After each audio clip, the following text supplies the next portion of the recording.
Nice.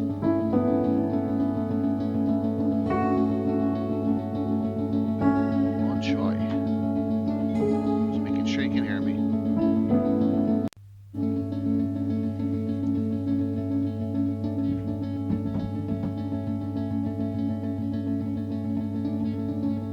Eat out of him. Hey. Woo! I'm it today. Lots and lots. You on fumes, so you're alright. I'm living the dream. I got 12 cups of coffee in my system. I'm all good. That's what I'm drinking right now. No. Hello, everybody. Hello. We're rolling in already. That's a lot of coffee. It is indeed a lot of coffee. It's the only way to survive. Your A couple, repurposed you know, freighter drifts shooting through all day space. and As you stare out at writing, the star-flecked editing, and void, another hopping ship comes on in. Wait, is a this live sci-fi? stream. I thought we agreed on a Yes. World War II campaign. Oh, did we? Savage, we gotta That's cool. we gotta I can up your pivot. coffee intake. It's so That's it. The delicious. smell of smoke curdles in your Should nostrils. be at least Hold once up, a I thought we day, were unless prepping you have for an a zombie allergy. apocalypse campaign. I drink too much of it too. All right, here's what we're doing. It's the year 3700. Humanity's elite It's fled to other gross. planets long ago, taking Savage, with I'll them make all you forms of coffee. advanced technology. You Earth can have survivors it not scrape by with gross. historic tools as weird can phenomena taste plague very abandoned delicious. nuclear sites. Comes in Witnesses many report flavors. seeing glowing lights and the dead rising from their graves. And amidst the Patrick. chaos, three strangers will meet in a dim Hello. bar. A veteran zombie slayer, a disgraced general out for revenge, and a space mercenary sent to investigate the power plants. Now describe your characters. Shout out everyone here. How did you do that? I have the There's a right lot tools going for the on. job. Heck yeah.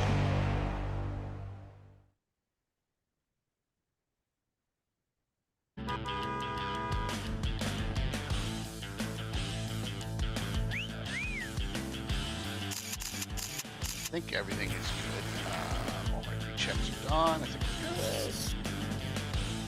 we're good. Always something.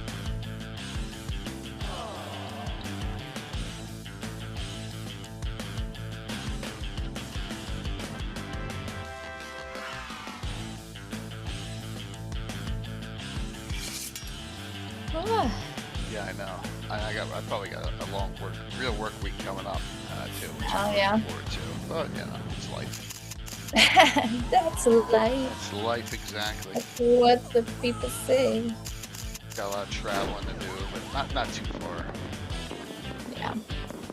Yeah, next week is we'll get into it, but next weekend's Chaosium Yeah. Con, so I'll be A traveling story for once that. Spoken. It'll be perfect Is time to ageless. discuss this tonight. The dungeon Mhm. imagined without end. Lots of fun stuff. The curious are the ones most courageous. I'm curious to see how many they The get at tree this that con, so I'm gonna ask them endures has to bend. Yeah, questions. you would From definitely know that better stillness, than the I. mad Yeah. age is stirring. From countless voices, the castle takes shape. Zagig I will got a cast funny the I got a enduring. funny question from someone. Those I'm not gonna unlucky share it via voice will here. I'm gonna never send to you in escape. Discord. Okay. It's just I love funny I questions. don't know if you can find this one funny. Oh no. No, it is funny, but Oh, let's say, let me finish all the shout outs here and then I'll send it to you. Yeah. I'm like, oh my gosh.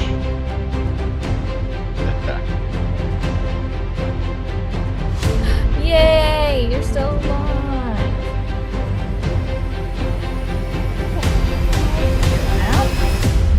Where's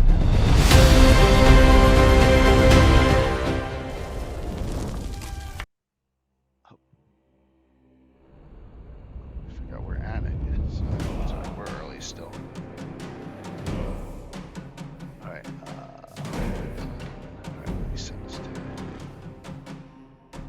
Yeah, you're gonna laugh.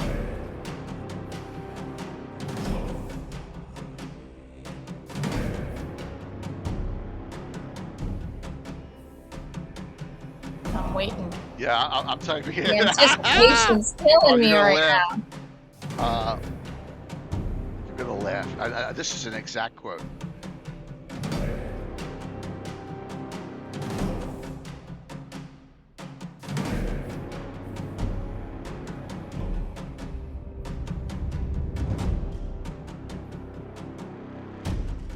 Oh my gosh, I sent it to the wrong person. I was, hold on a second here. That's actually hilarious. So you just it sent is, that question to someone? I deleted it on theirs. There you go. There you go. That was. Oh, wow. Yeah, uh-huh. I don't think I will do that.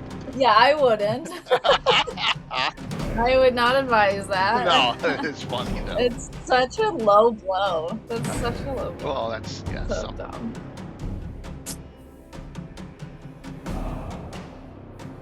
Yeah. I know the answer to that question. I know you do. I know you do. That's the funny thing. No.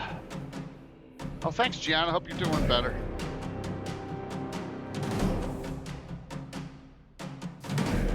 All right, let me. I was gonna do. Well, we'll see what else. I'm gonna do a Black Oak dice and bag giveaway, but I may do something else too.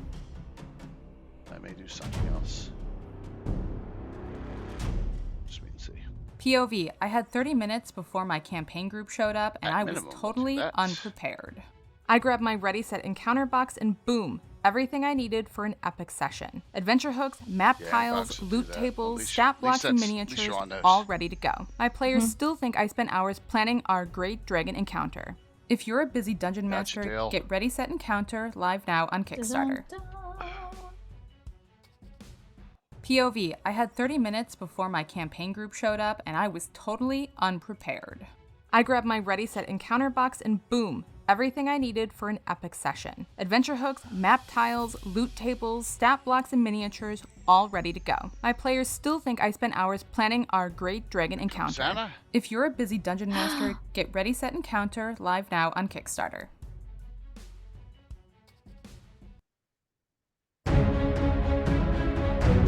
Hi. Hello. Tiffany's gonna join us. Oh, Hello. Because let's be honest, after the game yesterday, I was pretty exhausted. I'm like, I don't have a topic yet, right? So I'm upstairs, and I'm like, I have this Pendragon and Runequest starter boxes. I'm like, Well, I love now it. we have Tiffany. We don't need I a love topic. well, That No, solves that Jeff. solves it. Tiffany no, got no, jump no. on. Tiffany got jump on. Now I don't worry. Before I was like, oh, now we need to talk about something, and now Tiffany's here. Problem solved. Yeah. Yep. Jeff is the master. I am but the grasshopper, you know? Mere apprentice. And Dale, I tried. You know I tried. I did not watch that at all yesterday. That was tough. That was really tough. Man, Juggernaut alone Oh man. and an Iron Golem, which was really unaffected by most spells. Yeah, we were near death pretty much the whole time, it felt like. Yeah. Yesterday. It was You all made pretty it. intense. It was fun. But it was a lot of fun. Sometimes that feeling of like, am I going to die, is Yes. the best part of an adventure, because Yeah. it feels like there's real stakes at, you know. Near TPK is where you want a session to be. Right. Yeah. Yeah. And I mean, I think like I really have been enjoying AD because of that aspect. Is like at any point you could lose a limb. At any point in the adventure. 8 point. I also Yeah. I also did Anna. I did a flesh shiver spell on Tiffany's character Gemma. It was That's a disgusting. Good one. The one where, right arm, right leg, left leg, neck. You know, make all those con saves. Yeah. I've never been happier to roll 1s and 2s in my whole life.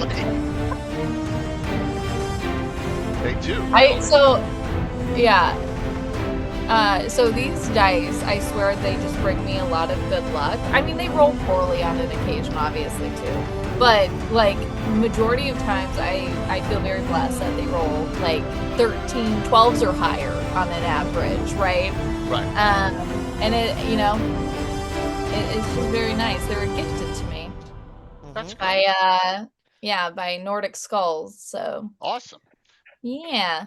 So, Jeff, I would be on. I told him 6:55 right on the nose. So we're 2 minutes early. So Yeah, he'll be on. and we Yeah, got we're on very early. yeah. Mhm. Why not? I got Anna and I got Tiffany Rose Nickel here with us as well, who kind of facilitated this. Because you know me, I try and plan ahead. Oh But yeah. my brain was off last night. And I was Like a yeah. whole day ahead. Yeah. This time it was less than Or 24 like It was less than that. no, He like called a me at few like hours ahead. he called Yeah. me at 9 p.m. or something. Yeah. Meaning Friday Was when it I that had my late? It wasn't. It yeah. was probably pretty late. Yeah, it Yeah, was meaning late. Friday when I had my stream, I had no idea. I was like, I had to look in Discord. It's like, no, I haven't seen anything, and it was like, well, we come up. I will probably hear about it tomorrow, and then I didn't hear anything, and Oh, I now, put it in yeah. Discord. I put the banner in Discord. Oh yeah, you put the dad in Discord, Yeah. but that was like I saw it like this Here he morning when I got up. comes. So yep, There we go. awesome. Dun, dun, dun, The dun, man dun, of the dun, hour. dun, dun, dun. Yeah, Yes. Am I showing up here? No picture well, yet, we but can hear we you, can but hear you you loud haven't and clear. shown up yet. So yep. You're the voice of God at the moment. Yeah, Give it. Let's see here. Let's. we Probably hear you. That's good video enough. button at the bottom. If you go down the bottom. It's of a the good stream. start. Yeah, No, that's not it. there we go. Yeah. There we go. We have a picture That's some now. sort of picture. Yep. This is like a horror story. You get a little Yeah, bit of yeah. the This is monster and perfect another for one. Chaosium. Yeah. No, it's the joy always of trying to set up. Let's see what I got here. The Oh, yeah, camera is setting up a on. whole It's different just system, which you probably don't pointing use, at yeah. something We are somewhere early. else. Take your time. We are early Yep. and we are good. No worries. Hey, It's Amanda. just fun to do all the technical straighten out things Yeah. before in front of the audience live. That's the way to do it. Because that's the fun of it. You know, I mean, like I said, we talk over the I'm going to ads. try to get back in a second time Sure, here. I go don't know for what it. the Sounds heck good. my. Take your time. Yep. Take your time. Okay, so while he's doing that, so we'll be going from Jeff Richard of Chaosium to, of course, a legend. Next Sunday night will be Ed, and it'll be political rivals and kingdom intrigue of GREYHAWK and the Realms. With that, giving us some new stories as usual, and that'll be next Sunday. Ed. Yeah, so we'll have some fun there, and we'll have I got a legend already set up, Anna. I think you'll like this topic. This is right up your alley. Here we go for Wednesday. Might as well do this while we're waiting. Your favorite GREYHAWK maps. We get to all share. Oh, Me there and you Mike go. get to share what maps we love that have been made. Sound like a good one? Yeah. We can all take turns sharing all the great maps that are out there. That's difficult in GREYHAWK because but there's been so many bad maps in GREYHAWK. We can but that's for another show. Some good Fanon ones as well, right? Well, maybe, yeah, maybe. But, maybe, and it's like everything sucks. No, not really. But GREYHAWK is comparison. compared to a lot of other settings. GREYHAWK have had more than I think a fair share of bad cartography. Plus, there will be a game on Thursday, not finalized yet, and maybe Saturday we'll see. Yeah, but definitely Thursday. All right. And the main reason for GREYHAWK having a lot of bad cartography was that there was a lot of GREYHAWK published when TSR had the worst finances possible, and that's where a lot of that was a good reason that they didn't have the money to fund any good cartography. So yeah. Plus, then we got some legendary second edition. Wonderful Sam Wood's maps are fantastic. Yeah, there's some good maps. There's some good. We got adventures like Puppets and Gargoyle and Child's Play and. Well, they have some adventures that are really bad with good maps. Yeah. So. I know, man. It's all good. It's all good. You got other things going on. You know, it's part of the family time's important time. Yeah, you don't have to play 100% of the time. It's all good. So I got we're gonna do this at least, because I may do a Chaosium giveaway. We'll see, but we'll do the Black Oak. This is a Dread Gloom Black Death set. All right, along with. All right, there you go. Exclamation point drawing for that. So yeah. Well, before he comes on, that's a funny story. So Tiffany bailed me out on this one. Because I had no topic after we played yesterday. I was exhausted. I was like, that drained me. So we went over to a friend's house. We went out to dinner, and then we watched a great Flyers game. Right, Bone? I know you want your Pittsburgh to play the Flyers in the first round. Let's hope it happens. But I was exhausted, and I'm like, Tiffany, is there any chance? And so, thank you. Came through. It's awesome. No, I'm so happy Jeff was available. Like he's a busy guy, so I wasn't like, I literally had backups just in case. He was like, no, I can't do it because it's so understandable. He's such a busy guy. So The answer to that, Stefan, is we're going to talk them all. We're going to talk. Runequest. We're going to talk Pendragon. We're going to talk 7C. We're going to talk Cthulhu. I do have a RuneQuest starter set. I could donate to. Really? Yeah, Sure? I do. Okay. Well, there we go. Okay. There he is. There he is. Hello. Give me a quick Awesome. moment here. Welcome. Hey, well worth the wait. Well worth the wait. Thank you so I much. had to reset. I'm sorry. I had to restart. Don't worry about it. Don't No No worry. worries. Yep. So, We're here to gab. It's yeah, all we're here good. to gab and have some fun. So, Yeah. everyone out there, please welcome Jeff Richard of Chaosium, VP and Director of Creative Development. Correct? That's your title currently? I got loads of titles, so I'm just the Okay. guy with the hat. Cool. Yeah. That's Lots of different hats. Yeah, nothing wrong at all with that. So last time we had someone from Chaos, I checked, was around Christmas time about 3 years ago when Matt Ryan GM for myself, Anna, Zach Glazer, and Alyssa Faden and ran a Call of Cthulhu game live on the channel. Oh, Yep. Matt is a fantastic GM. I mean, he's an even, if you can imagine this, he's an even better cartographer than he is a GM. But he's one of these guys I wish I could clone multiple times because I want to be working on maps full time. I want him to be working on GMing full time, and I actually wish I could just duplicate him a third time just to spitball creative ideas. The man is a freaking Renaissance man. Well, that's awesome to hear. Awesome. Every company needs at least one of those. Oh yeah, we've got loads of them, but Matt is special. So I mean that in the good version of the word. Oh yeah, understood. Look, in this to be even remotely involved in this industry, y'all gotta be a little crazy, right? Yes. It's got to be a passion. Hey, Will, thank you very much.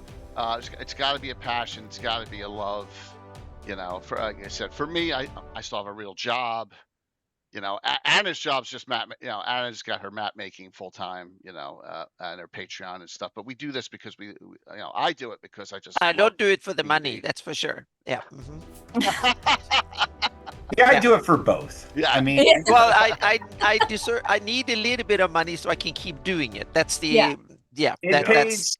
We managed to get things into a place at Chaosium where it pays the mortgage and it's a full-time job. It's on the other hand, I tend to think that with any sort of creative activity, if you don't have a passion for it, you have to. Right. We've seen far too many people in creative activities at some point burn out and sleepwalk through it. So, you got to have that passion too. But you got to pay off it as well. Yeah. So for those who don't know, I mean, we do a lot of D&D on this channel. I'm a 1E2E DM. Don't DM any 5e, but for the first time in my life, I'm writing in 5e, which is crazy. But is it 5e or is it 5.5? 5.5, 2020. Okay. Yeah. We have to write in that. I'm glad that they actually now named it 5.5. It's a lot easier. Yeah, finally. Makes a lot more sense to me. Finally. But we love all games here. We had the Shadow Dark. We had Zane and Bunny on a little while ago. I've had Todd Stashwick on for his Progcore book, which is by the way, have you looked at that book? Here it is.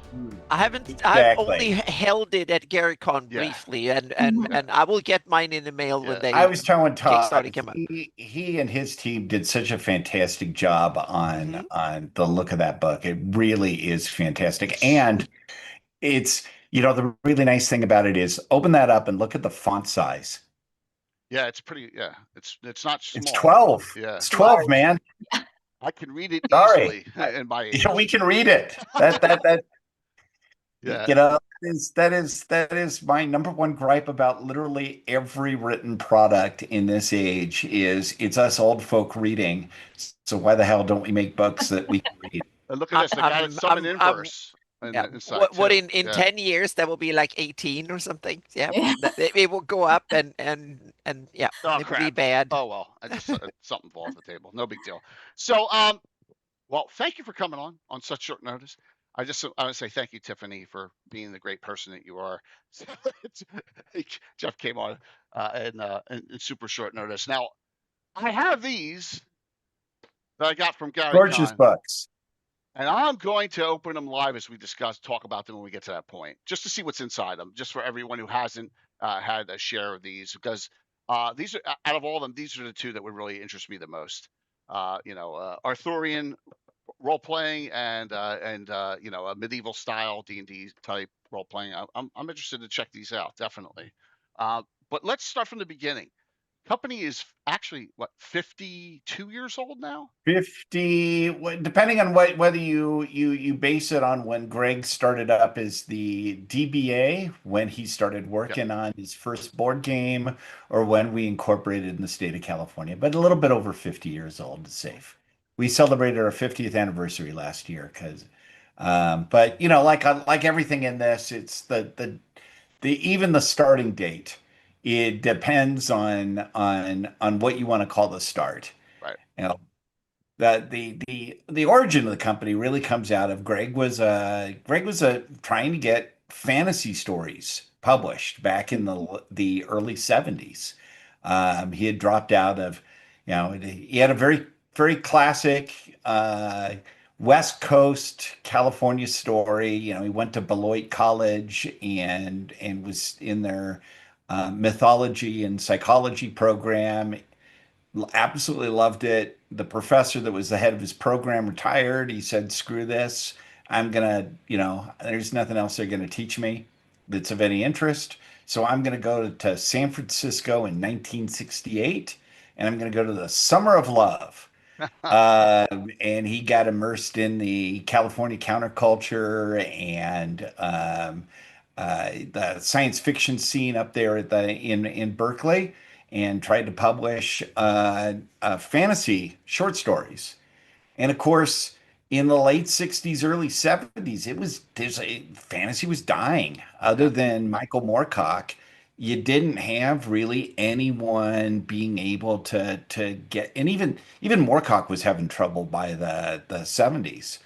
And he kept having editors say, there's no market for this. And so in about 1975, I think the idea started in 74, but he decided he would make a game where through the playing of the game you would create your own story. Now he loved strategic war games, so his original game was this fantasy battle game where you would play out these fantasy military campaigns in his fantasy setting of Glorantha, which he'd been writing since about 60, 65, 66.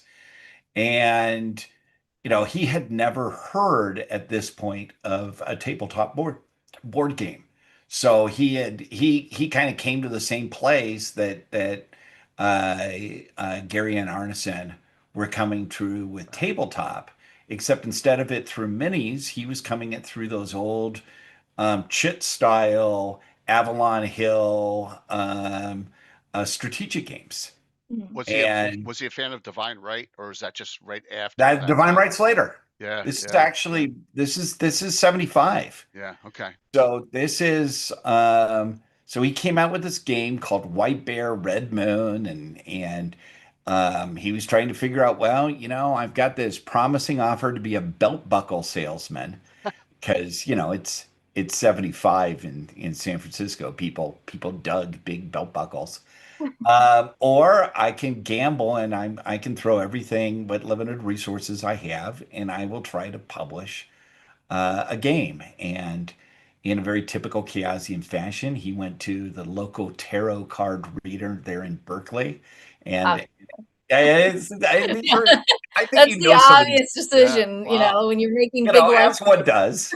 As one does. Yeah. And the decision was, no, go and make your game. And so he published White Bear Red Moon. He sold out immediately all of the original copies. Remember how they made games back then, right? They were on punch sheets. You shoved them into little plastic baggies. You had the linear the little copied maps and whatnot. But it was enough that he could see that there was a way to have a business that was more successful than getting rejection notices from pretty much every publication. So that was the very start of the company. Wow. One of our viewers, Moose, says he has a copy of it. So I asked him to take a picture and Discord it to me. I can throw it up on the screen. Yeah, from that original game. So oh yeah, and it's a fascinating game. I mean, it is not a minis game. It's much more in that style of 70s, early 80s, Avalon Hill style strategic games, you know, like Panzer Leader or Third Reich or you can see a bunch of them back there. See them on those shelf all the way yeah. Yeah, I have a whole bunch of them. And so it was the first fantasy strategic game. And then at some point he had somebody try to convince him to use the Arden Grimoire to make a role-playing game. And he had no interest in it at all. He thought that he didn't think the mechanics at all felt like the stories. And then he had these guys, Steve Perrin, who came out of the Society for Creative Anachronism, which is another group back out in the 60s and 70s in Berkeley. And they met at a party and they pitched, hey, let's make a role-playing game, but instead of it being based on minis, right? You know, the sort of stuff that we're doing in mini skirmish games, let's base it on the Society for Creative Anachronisms rules for physical combat. Wow. And that was the origin of Runequest, which came out in 78. So I think it was 78. So we're not talking that long after the genesis of D&D. Yeah, so we're talking about Holmes Basic is the same time as that. Yep. But it had very different, I mean, it was, I mean, they clearly by 78 they were aware of TSR and D&D, but to some extent it was almost like a weird parallel invention of the role-playing game from different sources. And that's kind of always been what Chaosium has been. We've come out of, we've never been a TSR clone or a TSR derivative. We've just always been a kind of a parallel evolution to TSR. And then, you know, WotC and so forth.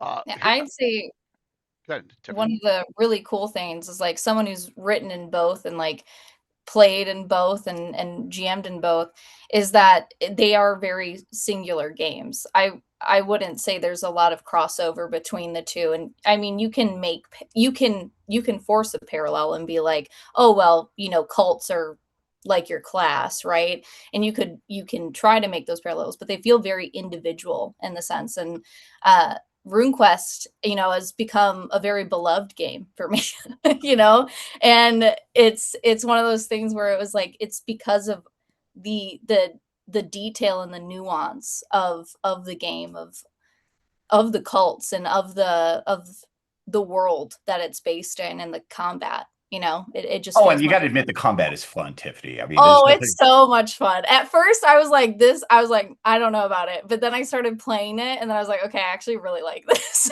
It's like, I mean, the cool thing about it is, and it's one of the things that for me has always been fun about RuneQuest is, you know, here we are almost 50 years after the original, and the core rules really are pretty much the same thing they were in 78. Yeah. They were done well the first time. They were done well the first time. And now it's all just about, you know, okay, how do we either do a little bit more or streamline it a little bit or modify it but the core engine is pretty much the same thing it was in 78, which is that the basic role-playing BRP? Yeah, BRP comes out of RuneQuest. Yeah. All of our games, basically all of our games come out of RuneQuest. Yeah. Yeah, it's kind of interesting. My first encounter with that engine and that type of game was from the old Swedish Dragonbane, the first one Oh that yeah, came out in the Drakkar. 80s. Fred, Yeah, good old. exactly. Drakar Demoner. Yeah. Well, and you know the story of that one, right? With Fred I now. don't know all the stories. I've heard conflicting different, so that's why I'm going to ask you. Please indulge me. Clear the air But right now, yeah, Jeff. Well, so yeah. Fred Malmberg, who is one of hmm the most awesome people in the entire role-playing game industry, and Yeah. right, Fred right now is, Heroic Signature. They're the guys that do the Conan comics and Uh-huh. are caretakers of the Robert E. Howard properties. Fred's just he's a superstar. But back when he was a young guy, he came out to California and he ended up doing some interning over at Chaosium. Ah, that's how. And and Greg just thought Fred was the bee's knees and gave him the rights to do basic role playing in hmm Swedish. Yep. Oh, And that's so cool because that game came out 80. I think it was like the same year, roughly the same when the GREYHAWK box set came out. So yeah, we already played D&D, and it's kind of interesting. It was called Adventure Games, like in Swedish. yep, Äventyrsspel was the company behind it back then, and the guys there wasn't that many people who played D&D and role-playing games. We were probably in the hundreds in the whole country back in 1980, something like that, when this started to take shape, so to speak. And then so the first time I met these guys was at GothCon in Gothenburg at oh yeah, 1980. Yeah, the first, and we were like 300 people at the convention, and we since we were locals and they knew a place, so you have to come and pull out chairs and set up tables and all that stuff. So we were Mhm. part of organizing it. That's when I got in touch with them the first time, and that was 1980. And then so I was one of the first play testers of Drakar och Demoner when it came out. They sent me. I think the first one was in the mail. It was like 0 copies of the former rules that wasn't edited, whatever. So we played it. And the funny part of the story is that I screwed up my first chance at being in this business royally then because we'd played D&D for like 2 years, 3 years when that happened something. So we was so into playing D&D. And then this came and we played it for like a few weekends and when you're 17, 18 oh years yeah. old, you play like 40 hours that week. That's normal play, so to Yeah, speak. So just we play it up. we played it and then I remember then he was gave me the phone number was there like call me when you have something to report and we'll see if we can work from there. So I called and reported and had a long list of things and he thought it was like, oh cool, this is cool criticism and stuff. And then so how do you like it? Now I like D&D better, I said. And that was the first step of me being screwed because I and then afterwards like Oops. no, because we need people. It would be awesome if you could have. And it was like, damn. And I didn't get the hint. I was 17 and I was, yeah. So I screwed up that one. So yeah, that was kind of funny. That was my first chance of being in the industry and I screwed it up royally. And So yeah. you could have been in the industry with Fred. I mean, Mhm. that would Yeah, again. so that was funny. So our roads departed from there, and I Mhm. played it on and off, so to speak, because it was so huge. If you played role playing, it was like half of all the role playing in Sweden was the old Drakar Demoner that is now Dragonbane with a we have to say a completely different engine. Oh, So it's a so yeah, it's a that being completely said, different game. the Yeah, Free League guys, yeah. they have a very nice thank you in Yeah. the current hmm edition to Oh us. yeah. And the And names and yeah, the content of the game are in Dragonbane is the same, but the engine is completely oh different. yes. And yeah, and I played a little bit of RuneQuest and stuff back and forth. And what I really like with it that I've taken into my own rules that I'm developing is the classless idea. That is the one of the core things. That's my problem with D&D is that you are put in a bucket and you have to stay in that damn Her bucket for problem, the whole not mine. career of your character. Right. That's my big Oh, problem with D&D.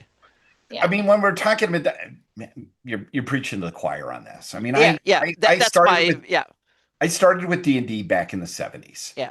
And very I can't remember at what point, but there was a buddy of mine. Yeah. We were Munchkin power gamers, as one Mm-hmm. will. Yeah. And a buddy of mine, our games were beginning to kind of peter out. We were in high school, etc. We were wanting to go we want to go to in the early 80s, we want to go to rock shows and see cool things. And it was kind of hitting its probably what would have been the end of the D&D period. And then this friend of mine picked up, we played White Bear Red Moon before, and this guy, one of my buddies, picked up this copy of Runequest and said, "This game is awesome. You can cut your leg off you can cut your own leg off with a fumble, and you can play anything you want, That and sounds there's no awesome. classes." Oh yeah, Yeah. you still can. And we're going, "Oh my God, this is so cool." And boom, that got me hooked back into role-playing games, Runequest. and I never turned around. Again in university, kind of declined a little bit. And then I was really lucky. I had the absurd plan of going on to grad school to get a degree in classical history and archaeology before I realized there are no jobs in that. And I was at Mycenae, hanging out. This is like the 1990 or something. I was sitting around at Mycenae, and I may or may not have been drinking a bit. And I'm sitting there looking at these old ruins and going, "Oh my God, I totally understand RuneQuest right now. I can actually see the setting." And we went to Mycenae, and I went to Tiryns. That was the palace that Heracles lived in, and realized that this is what Greg Stafford was trying to get at in his game. And after that, I was hooked for life. But For yeah, me, no, Yeah, you that's should cool. be lucky. His Sweden got Drakkar mhm, as its early game. Germany got Die Schwarze Auge, yeah. uh, Black Eye, uh, Mhm. which was not as good of a game as Drakkar. No, from what I never played it, but from what I understand and talking to Germans, it wasn't that big compared to D&D in Germany as the Darker Demone. That was complete craziness about it. And they were really good, but they had a little bit of the same trajectory as TSR. They kind of overextended themselves, and then when the first kind of it's cool new thing started to go down the hill, then that cost, and that's when the former or the Free League was born out of that, because they bought up the resources. I'm not sure. I don't know the details of that story. I just know that they came after and bought up Yep. the residue and leftovers, so to speak, which is wonderful because now those licenses can be used and developed and stuff. Because there were some good games, even if I was firmly in the D&D camp. And what I loved about D&D was that there was so much more material, because Sweden is like it's the population of LA, and you don't get that create, even if what's being done is good, you don't get the breadth and the width and the depth of that setting and stuff that you get in something like, meaning there are more Greyhawk fans back then than there were D&D play or any role Right. players overall in Sweden. So we were still measured in the thousands. And even if we were very devout, so to speak, we were one of these countries that were completely going gangbusters crazy about this. And we spent lots of money, and we got government support. There were role-playing game clubs that had government support and stuff like that. So that was absolute crazy. And we also didn't see much of that religious animosity and that scare. We laughed at that and say, what? Me Well, too. Yeah, yeah, Yeah. here's the funny thing. So I was out, and we were talking about Greg, and where I get into this. I'm also originally from the Bay Area, yeah. and we never got any of that. I No, mean, I yeah, can remember people mhm, talking about a satanic panic, but yeah, Yeah. out in Contra Costa County, out where I lived, hell, we would yeah, play. The yeah, local Methodist church mhm, was the one that sponsored the D&D club. yeah, No, yeah. and that's the other kind of weird difference Yeah. is that We were TSR yeah, and D&D always had to steer being a Midwest um, centric gaming community. Yeah. which is good, awesome. I mean, I go to Gary Con every year, as you know, Mm-hmm. and I love Game Hall, and I go to Gen Con. I love all of that, but it's a very different set of sensibilities than, say, Yeah. the San Francisco Bay Area of the 1970s and 80s. Mm-hmm. Uh, My and parents Yeah, sorry. still have this belief of the satanic panic in when I told them that this was my career and that this is the route I was going. Wow. Yeah. My mom had a literal come to Jesus talk with me. She was like, Yeah. "Tim, don't give It, your soul to the yeah. devil." It And I and I yeah. was like, "Mom, it's a game. I'm gonna run a game for you, and you're Yeah. gonna understand it's not what Yeah. you think it is." And the funny thing in Sweden, it's the other way around. Violence is the thing there, kind of. Oh, you don't want to sit and because they censored violence in movies, not sex or Mhm. religion or Right. anything like that. It's like, see, oh our games have religion, it has yeah, sex, Yeah. and it oh has yeah. And we always so said that. we hit all You did the all of Oh it. yeah, all and, the yeah, electric and rails. the funny thing, we always said that religion is needed. Why the heck? Otherwise, we wouldn't have our hang-ups and all of that. So we were, but we were the heathens up there, yeah, pagan heathens who. It was kind of cool because back in the day, it gave us knights, like Knight Templars and stuff, Right. good stories. But we were so far away from real religion that we never. It's something I got to understand as I grew older. I started to with kids, they was just banging things up and using bad examples and stuff. So I definitely learned way more about. And the other weird thing was this, meaning I grew up in a place where there were real castles and there were real stories and stuff. So in the For beginning, I sure. wasn't interested in fantasy at all. That was something that tortured us with in primary school to go to Well, these places. And so for me, it was the most boring thing. I was a sci-fi nerd more when I grew up, and so fantasy was something they had to drag me kicking and screaming Oh, almost wow. into fantasy. Yeah, I was like, this is boring. It was like they tried. My teacher in first grade tried to torture me with this, and I don't like it. But then I fell in love with it, and more and more. So yeah, which is well, the irony you know, because I was yeah. this actually gets to something I was briefly talking to Jim about before the meeting, and that is the whole castles thing. Hmm. So to me, and this is both for original D&D and for RuneQuest. Both of them, I don't think actually have that much medieval origins. I mean, Yeah. we'll get to Pendragon in a moment, which very much Hmm. does. Yeah. But both original D&D and RuneQuest really come more out of sword and sorcery than it Hmm. does out of medievalism and merry old England. You know, much more Robert E. Howard, Moorcock. Um, Now with I think one of the big differences, I mean, I think both of those are in the core DNA of both original D&D and RuneQuest. Yeah. Now, original D&D goes more into the Jack Vance and Tolkien direction. Yeah. Those were both big influences on it. Whereas RQ was more influenced by Greek mythology and by Greg's own Yeah, interest so in not medieval, not at much all. older history, so to Yeah. speak, If ancient so, there's times. Yeah. I'd say that the amount of medieval influences on well, let's start with D&D are way less than later editions made it. Hmm. Yeah. And RuneQuest, there just is none.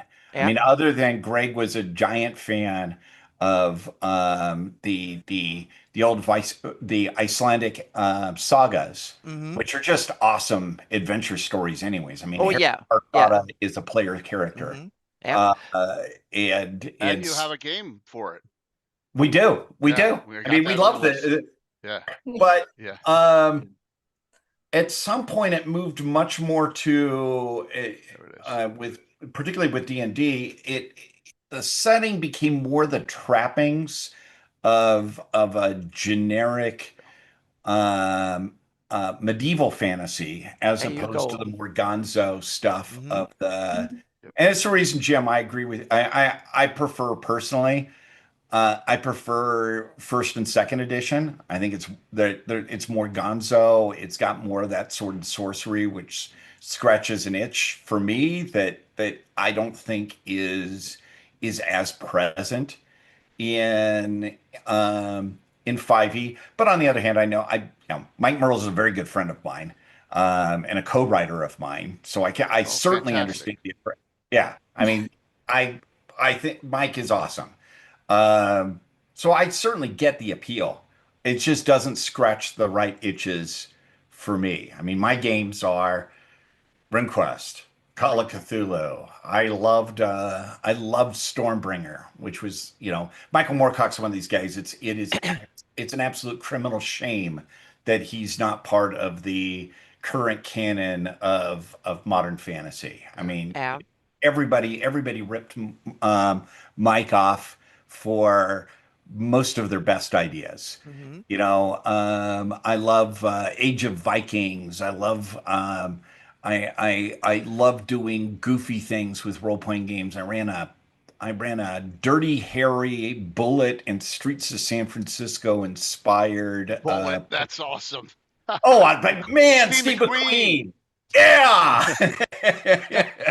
But Oh, now I think 100%. Jeff, you touch on some Love interesting it. topics there. I think that I think really important because when back in the 70s when D&D came out and there were other related board games and war games and stuff that D&D kind of was bred out from, they were so medieval-esque in a lot of stuff. It was that and today's fantasy is much broader. It looks into ancient history from the Stone Age to ancient time, old Greek, old or whatever, and the mythology of a lot of stuff. And the interesting thing, meaning the medieval history of the Nordics were kind of bland in a lot of sense because the Viking Age, the Bronze Age to the early medieval time, that's when things were cool. When most of the castle building and meaning hill forts and stuff like that in the Nordics, they were done before the medieval times. So those kind of late medieval going into the Renaissance that is depicted from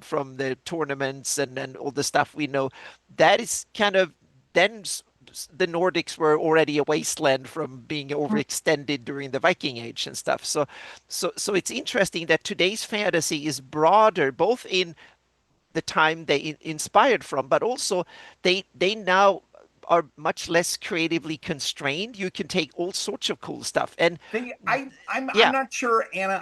I'm not sure I agree with that. I think okay, that yeah, I think that individual. I think we're in an era where individual publishers are able to do, or individual writers can do what hmm, they want because yeah, the methods of distribution and dissemination have changed. So there is less gatekeeping. On the other yeah, hand, there's far less reading than there was. Oh, yeah. yeah. Also Right, But true. now far fantasy, less. yeah, but So true. So what we have is a broader range of possibilities. But yeah, when I talk to almost anybody under the age of 30 about what they've read, it is way narrower. And that's that's true. because I Yeah, haven't read as much. And the few things that, but in the last, and Tiffany and I have both had many a long chat about the joys of trying to get books sold in the modern age and what the number of sales are compared to say 40 years ago. Um, and so what you have is this incredible uh, I would agree, completely unchained from anything, sense of possibilities. But the reality is if you're an author that is going to be is going to be making a living off what you're doing, I think if anything, it is more restrained than it was 50 yeah, years. in a way. But one of the things that I think is really different is that nowadays fantasy is so firmly entrenched, or I would say it has a rich history. That's two ways of looking at this. And you kind of entrenched. I would say that's the negative way of it. Meaning now people know what it is and what's supposed to be there and not be there. But on the other hand, now it has a lot of so deep lore history that you don't even have to look at the real ancient history anymore. There is enough riches in what's being published the last 50 years. Take a concept like Dark Elves or Drow, for instance, that is now Mhm. expanded into whatever that never really existed. That might have been some sort of inspiration originally, but now they've taken a shape in of itself that what was in Gary People are and being yeah, Oh, inspired and by then and I'm glad fantasy you that mentioned the already drought exists. Yeah. yeah, because To me, the Drow are one of the 3 or 4 really most interesting additions that D&D gave to the Yep. lexicon Hmm. of fantasy. Because Yep. it has, yeah, there were Schwarz Alpha Yeah. and they bear no resemblance whatsoever to, Exactly. They become right? their own thing now over Mhm. decades of, yeah. Okay. Um, my take on it is though is there's a pro and a con to that as well. Yeah. Is I think I've been getting back in, and Tiffany, who's working with me on a Runequest project, knows I've been on this Howard Fritz Lieber kick recently Oh because wow. I went back and I've been rereading all of Fritz's work and rereading. I don't know if it's possible to reread all of Howard's. That's that gets a little tough. But I've certainly been going through and reading some of his lesser known, Sword Woman, etc. Some of his historical fantasy, and there was a remarkable especially when I think about who these people were and what their access to materials were. There was a amazing creative fertility with Howard, with Yep. Lieber, with Hmm. Zelazny. I'm not a believer that anything should really fit into silos, so I throw Philip K. Dick and Zelazny into the I fantasy as love Philip much Dick. as I love his you stuff. Hmm. know. Oh yeah, well, he's our dystopia. He's the author of our dystopia. The Hmm. Unteleported Man's one of my favorite books. You ever read that Uh, one? Yeah. oh Oh Yeah. yeah. man. Well, my favorite is Ubik. Um, but that's just because I like to question whether we live in whether there is anything real in the world that we live in. Yeah. Um, but so Well, I've been on modern day this. physics might give you right in that, so It you never might, Yeah. know. it might, or either that, or Yeah. or maybe the amount of drugs that Dick was doing really did have an impact on them. I don't know, Got Blade but Runner from him. So you get there was a even if fantasy existed in something of a literary ghetto at this period, it also though was in many ways a lot bolder in general than I find me the comparable selling Mhm. of fantasy of today. And again, that's just I a personal aesthetic I critique. mean, I as a fantasy writer in both like gaming and in books, I and an enjoyer of many genres as a prolific reader, I would say I do agree that when you look at older texts in any genre, there is this there is a different tone of when telling a story, and it does come across very genuine and loud, and it pushes an envelope that I think is what books were originally made for, which was putting yourself in the eyes and the experiences of another and learning about history or learning about something that you might not have experienced or learn about in literally any other way at the time because that didn't exist, right? And now when literature is being written, there's an assumption that Google is literally right next to you. And that so it takes away some of that explanation or some of that in-depth loud boldness that I think Jeff's Hmm. talking about because there's a lot less work being done by the author to speak of on authority. And I talk about this a lot in interviews of like as an author you have to speak with authority, which means you have to experience that thing, you have to know about that thing, you need to do the thing. And so it's like I take a lot of I guess romanticism in the old way of writing. And so I call myself a method writer because I went and learned how to shoot a bow and arrow because I wanted to know what it felt like to string a longbow. And I learned how to ride horses because I wanted to know what it felt like to actually be in a gallop and like, versus a trot. And I wanted, when I wanted to learn about magic, I studied alchemy, bought textbooks in an alchemic hand and actually studied it.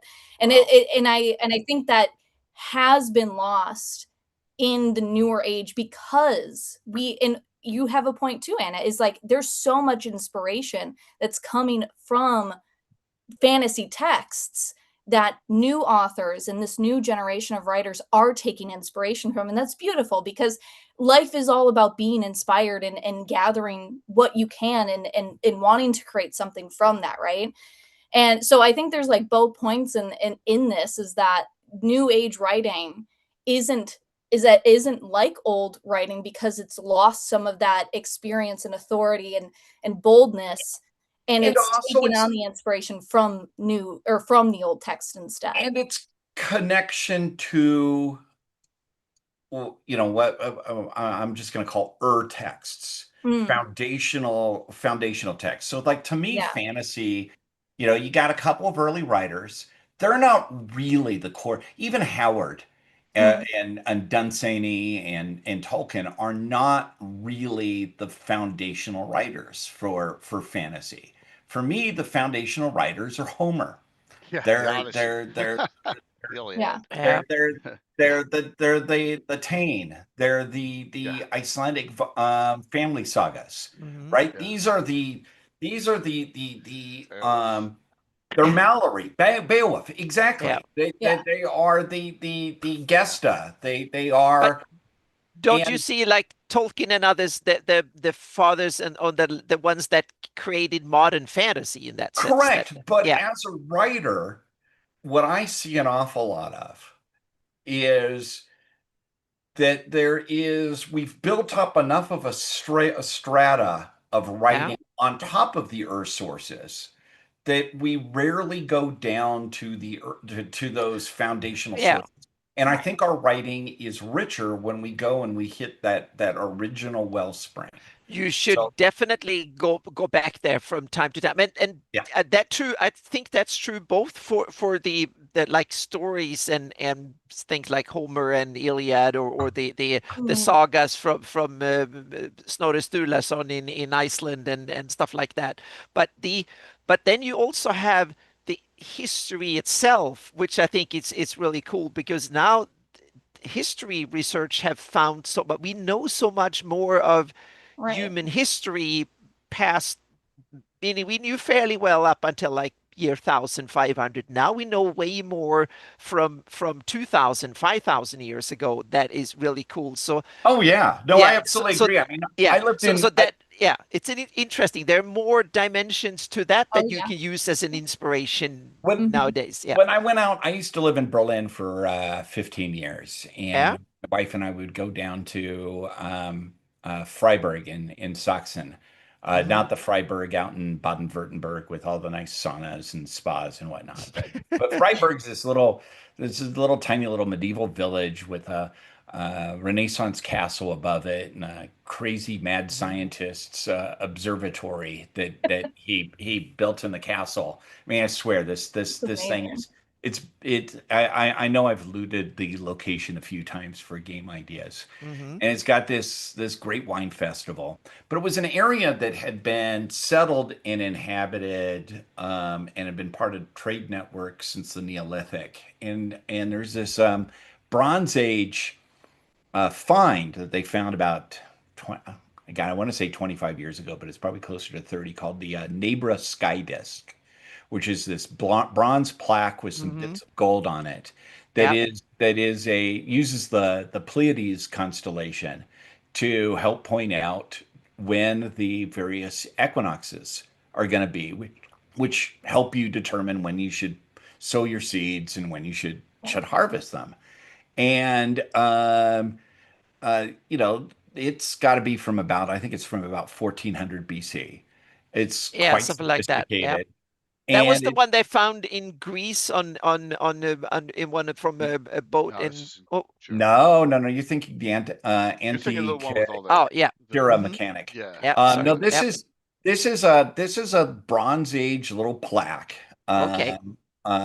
that, and they've gone in and they found it in southeast Germany, and they found other ones. There's this great, if you ever go to Berlin and you go to the Alta Museum there, which has got an amazing collection of stuff. One of the things that they found is there's this beautiful bronze sword that's got an Egyptian cartouche on it, which they found in central Germany, as a grave gift.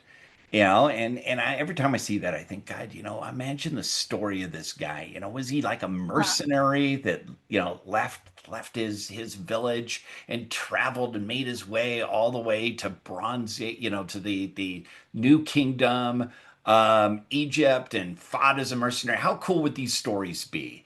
This Right. would make an Yeah. awesome game scenario. And then I think, I'm already doing enough as it is. I should probably curb my enthusiasm a little That's bit. when you pitch your idea to a writer and they write it for you. My problem is yes, and then the writer pitches it to me, and I go, God, we've got already so many.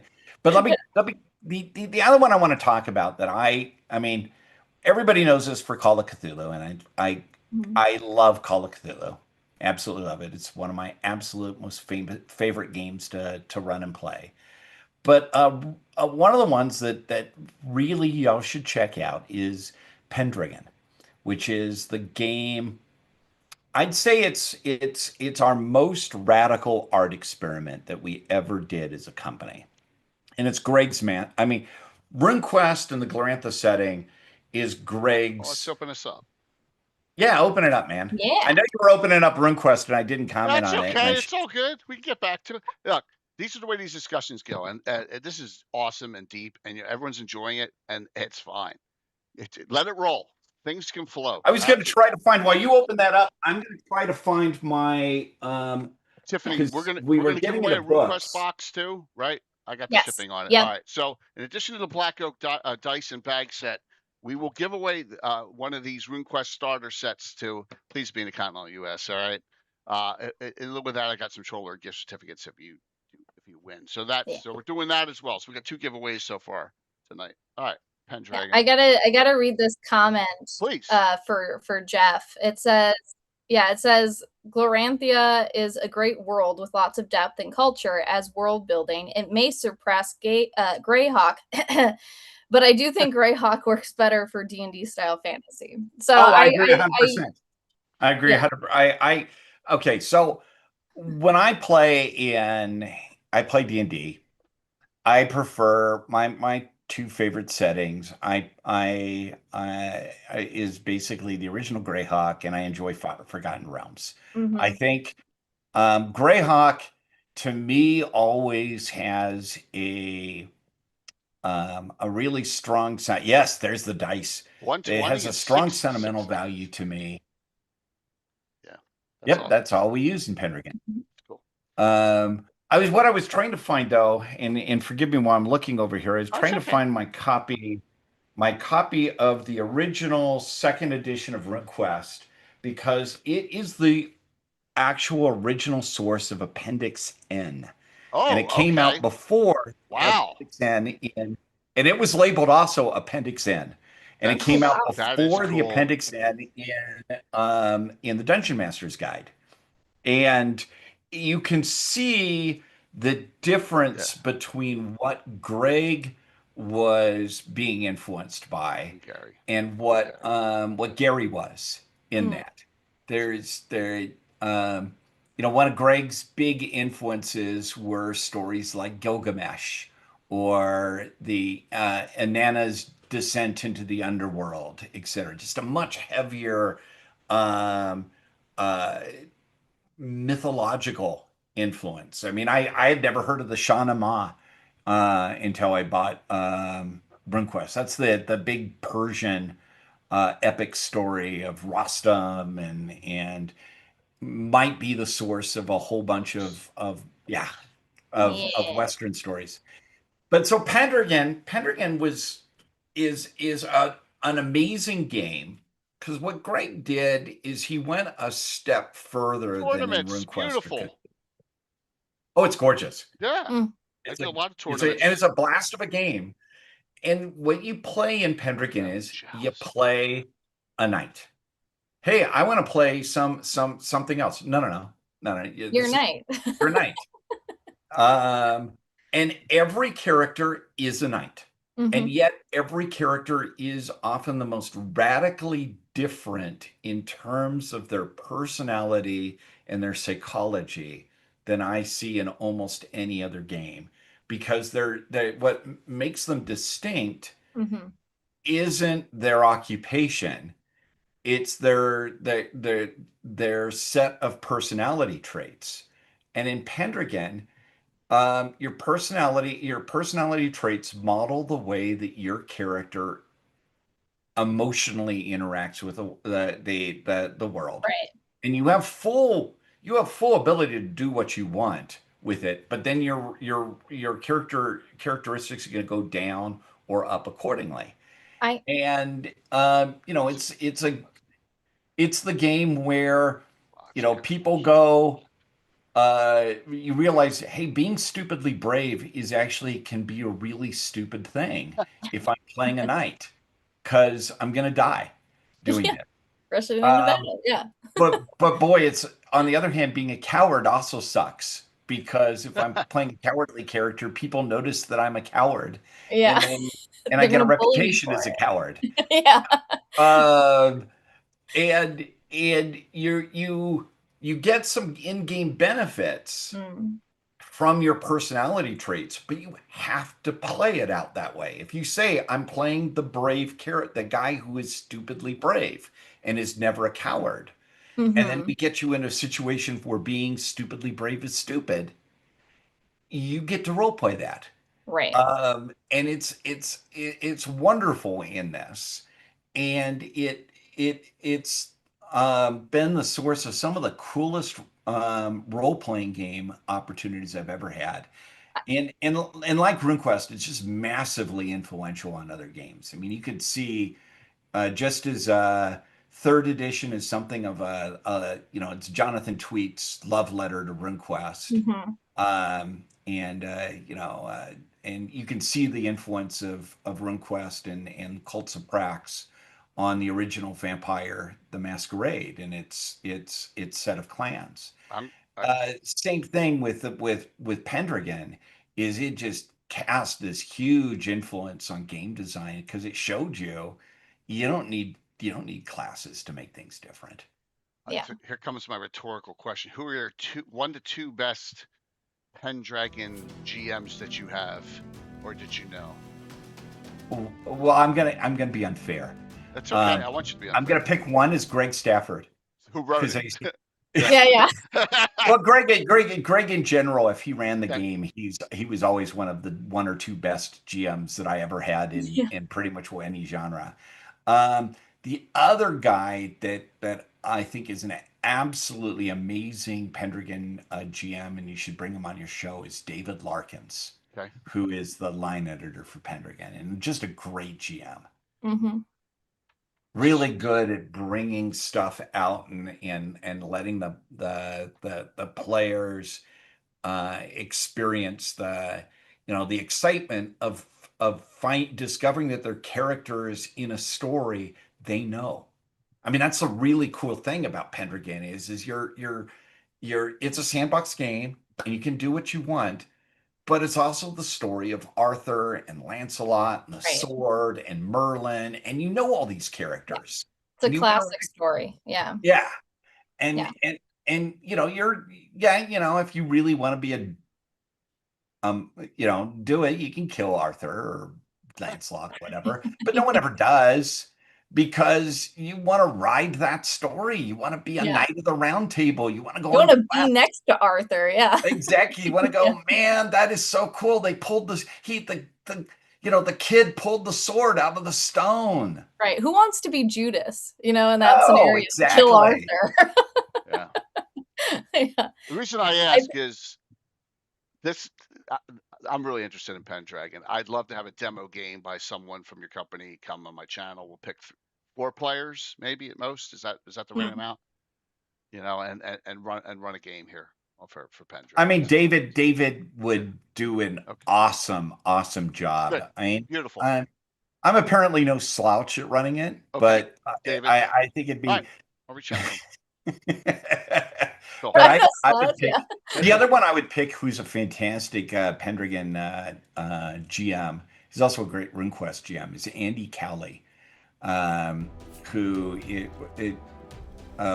works for Chaosium as well. He's our convention event coordinator, and he's part of the RuneQuest team. He's the project manager.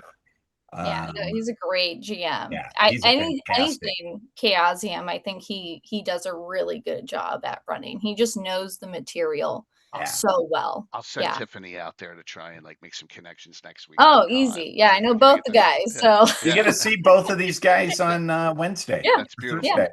I don't know. Awesome. You get in on Wednesday, right? yeah, I'll be there Wednesday. Mhm. And So awesome. the be there is Chaosium has an annual gaming convention in Ypsilanti, Chaosium Con. So it's a nice, small, intimate. It's about 400 odd people, all pretty odd, and it's held right outside of Ann Arbor in Ypsilanti, which is, other than Chaosium Con, has kind of two claims to fame as far as I'm aware of. It's named after a Greek general in the Greek War of Independence, which I think it's the only American city named after a Greek general in the original Greek War of Independence. And it has the trailer park where Iggy Pop grew up. So, that That's saying something. that and Chaosium Con, that's the yeah, there you go. three great claims to fame. Yeah. It's honestly, my first year going was last year, and it was honestly so much fun. I was like, this is going to make an annual, it's like the only convention, and I mean that literally. It is the only convention I go, and I am not working a booth and like there solely to work. It's there to enjoy my time. And this year I am working, but it's to promote Runequest and test play some of that new stuff, which is exciting. And I'm very invigorated to showcase, to showcase what we've been working on, to the fans, Yeah. And I'm also excited to be able to see how some of the stuff that you've written, people interact with it. So this is what I was referring to. Oh, Appendix N. Okay. So if you look there, that's pretty big. Wow, that's huge. That's a big one. Yeah. Big appendix. Yeah. Yeah. Wow. And what year was the DM's guide, Jim? DM's guide was 81. What's it, 78? Oh, it's listed there. 78 yeah, for Runequest. 78. And it was also Appendix N in Runequest. Yeah, thank you. Wow, that's fantastic. I've always thought that there were some folk over on the TSR team that were that I was good. Yeah. Mm-hmm. That's entirely too much of a coincidence to have Appendix N in your bibliography. It's an homage to Chaosium's work. Yeah. Yeah. Oh, here it is. White Moose. Oh yeah, that's the original. Wow. And if you see that, you also see a lot of other resemblance, map style, fonts, whatever, meaning that was of the age, so to speak. Yep. Oh, and I loved that style of how geographical details were presented. That's why I fell in love with role-playing games. That was the heraldry and the maps like that. Yep. Mm-hmm. Yeah. I imagine the paper's fragile there, Moose. I appreciate you sharing that with us. Yeah, and Leonard Koff was huge on those contour lines that are on this map too. He loved them. Mm-hmm. He loved those contour but they lines. Came from wargaming too. Yeah, so, absolutely. So that's the elevation was huge. Yep. Oh well, and especially if you notice, you got to know which way the elevation lines are. So you got to have those aligned. Mm-hmm. No, I mean, Greg, when Greg passed away, I ended up inheriting most of his hand-drawn maps that he had made for Glorantha, and I can't quite move my computer screen to do this, but I've got just got a light where I am right now. My hand is over a light desk where I draw maps. And then directly above it is Greg's original hand-drawn map of Dragon Pass that he had been working on. I think he originally made it back in the late 70s. And then he just kept working on it for another 10 plus years. And I love looking at the imaginary geography of places. Yeah. It's just something I've personally always just, I I love. hear you. That's my Yeah, job. That's my passion. yeah, That's why I got in here. Yep. Absolutely. and there's just there's What else we got? there's something really remarkable about creating a fictional map that is different than writing text. Yeah, I also see the map as the canvas where the stories plays out, where you can Yeah, use for the text and for the stories and all of that. It's like the fabric that holds the pretty picture, so to speak. That is the game and the stories and all of that. So that's my role. Is it's not writing, painting the pretty picture, but creating the canvas that it can be Yeah. painted on top, so to of. And Jeff, I get spoiled because Anna customizes my map for the GREYHAWK campaign. So like I get to add stuff to it. You know what I mean? Mhm. To my World of GREYHAWK map that she does. So it's like, wow, we can do this. We put this village here, this site here, the ruins here. It's just so awesome. oh yeah, and the So thing is that yeah, that's something about that concrete. I mean, that's not a word. Concretizes. yeah, But, legitimizes. Yeah, but yeah, it secures this fictional idea yeah. into a thing. Yeah, Yep. And there's something magic about that. there we That go. there is, Tiffany talked earlier about alchemy. Yeah. There's a little magic ritual where, we've had this thing happen in our imagination that we collectively made a story about, and now we're gonna put it on the map, or we're Right. gonna create a map of this. To see you do your, let me see, where are we from the Jottenfells? Oh, No, we're a little bit. yeah, over Yeah, here. there we Yeah, are. yeah, yeah. Yep. So for me, my free city of Altamira is here at the border between the county and Principality Ulick, right along this little valley between the Sus, the Jewel River, and the mountains that run here. So technically, it's a free city, but it's in the county. South of Saline, there's the tip of Uh-huh. Saline right here. I do a lot of adventuring, and in fact, we were right here, right in this area, right around here yesterday, where Tiffany's character almost died 7 times. So Okay, listen. I asked what character would be best for this scenario, and you said Gemma. Gemma is like the happy-go-lucky, yeah, so naive type of which was character. perfect. It was perfect. And she's like 5'6", and everyone else is like 7'9", and she's like up against a juggernaut and a Yeah, but necromancer, and like there were these her death. ghosts out, sword race out, and she's like, "Oh, I'm gonna go up and talk to one." Listen, they didn't fire, and she had never seen a ghost before, so of course she's gonna go approach. It was great.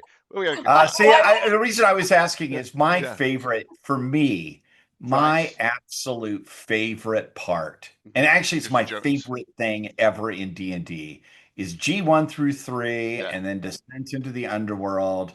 To Yeah. me, EDQ. those 7 modules Yep. were the absolute pinnacle of what D&D for me was all about. And I've been trying to convince my friend Alex Kammer. Alex, if you're watching this, I'm reminding everybody of this Yeah. again. I'm trying to convince him that we should play, he should run it, we should play it again and see how different our take on it is now, instead of through the yellow tinged glasses of 30 plus years of Yeah. nostalgia. Yeah. Don't do it. Just live off nostalgia. That might be My better. suggestion is you do live off nostalgia, because when you Yeah. get into certain, like the 3rd level of G3, oh my god, another fight with trolls. Oh my god, another fight with Oh, bugbears. thank you, Over Rick and Phyllis. over and Thank over. you. Yeah. Yep. Yeah. Awesome. So Thank you. Well, Found but the that's part of typo. that is, and Yeah. this kind of gets into the different elements of game design. Yeah. Is that D&D, and this is the one thing that's held true on every edition of D&D, is that D&D's combat engine is essentially attritional, right? You've got this pool of hit points, resources, whatever it is, and then the goal is from the GM, can I whittle that pool down to 0 before the players are able to get the MacGuffin, or True. do what they want to do. I mean, that's always been right. Your hit points grow dramatically during the course of the game, but your ability to inflict damage, particularly as a fighter or a non-magic character, stays relatively constant. Right? You get a few points and a few bits here, but it certainly your damage, your rate of increase of damage does not increase at the same rate that your rate to In absorb a damage. traditional, and I'll say this, in a traditional 1E game, yes, but like Yeah. with I have Well, at 20. 5e, you just can't die after 30. Right. No. Yeah. Which Yeah. I think I find Yeah. very boring myself. Yeah. But All of the BRP games are based on the idea that your ability to absorb damage never really goes up. And so you have you use magic if it's Runequest. Mhm. With Pendragon, you hopefully have managed to impress the king enough to get better armor so that you don't get thumped so bad. Yeah. If it's Call of Cthulhu, the moment people pull out guns, you're screwed. If it's same thing within Stormbringer, that crazy Melnibonian character pulls out the black sword, you're dead. Well, the problem with Cthulhu is that when you pull out your own guns, everybody is dead, Everybody, regardless of yeah. side. Everybody. That's the yeah. Mhm. And as a result, you don't need to have 20 fights in a session You're right. in Correct. order to get to, Two. because what you really want Max. in first edition D&D, we all have the exciting battle that we want to have. It's just that we have to attrit away a whole lot of stuff before that fight. Otherwise, the players are just too lopsidedly competent. Yeah. 100%. Yeah. I think one of the things that I really have come to love about all Chaosium games is the realism of it. Like Cool. you're not just innately going to become more hardy and like suddenly your bones are harder to break. It's a bone is a bone, like your pain tolerance may be dependent on the individual, but I feel like overall the realism of like how you take damage and how you get hit, it stays consistent with what it would actually be like. And I like that realism even in a fantasy-esque, like godly type of world. I like that ground in reality. Well, and again, this is part of the reason I was rereading Howard and Lieber is Conan in Tower of the Elephant. That's kind of the first appearance of him as a character. It's not the first story ever written, but it's chronologically it's his first point. He's competent, right? But he's not unstoppable. Conan in every one of the stories, and Howard's descriptions of the fights are very short. It's not back and forth and back and forth, and I slowly whittle him down. It's all right, we move around, and he thrusts at me, and oh God, had I been just a tiny bit slower, I would have died. Right. But I realize a weakness in here, and I have my riposte, and I gouge his eye out with my dagger. And in Red Nails, there's the bit where, okay, there's this like dinosaur thing. We're screwed. I'm just gonna jump on it, and I got really lucky, and I impaled it in the head with my dagger. And it died. But and these are some of the hardest part to design in a game because we want different things. Some people want a gamey thing when the die rolls really matter and the pluses are important, and they love to see an Excel spreadsheet as my character sheet because the gaming aspect of the thing that I can win or lose and gain a point and stuff like that. That's one of the major reason for them to play. And other people like, oh, I love the story, the immersion or whatever, and the rules are just a scaffolding to make it happen. And that's like a continuum. So you need to, and it's hard to make a rule system that satisfy both ends, so to speak, both the mechanical people that loves the Hey, go for it, Tiffany. I know what you're gonna say. I think I gotta have this game.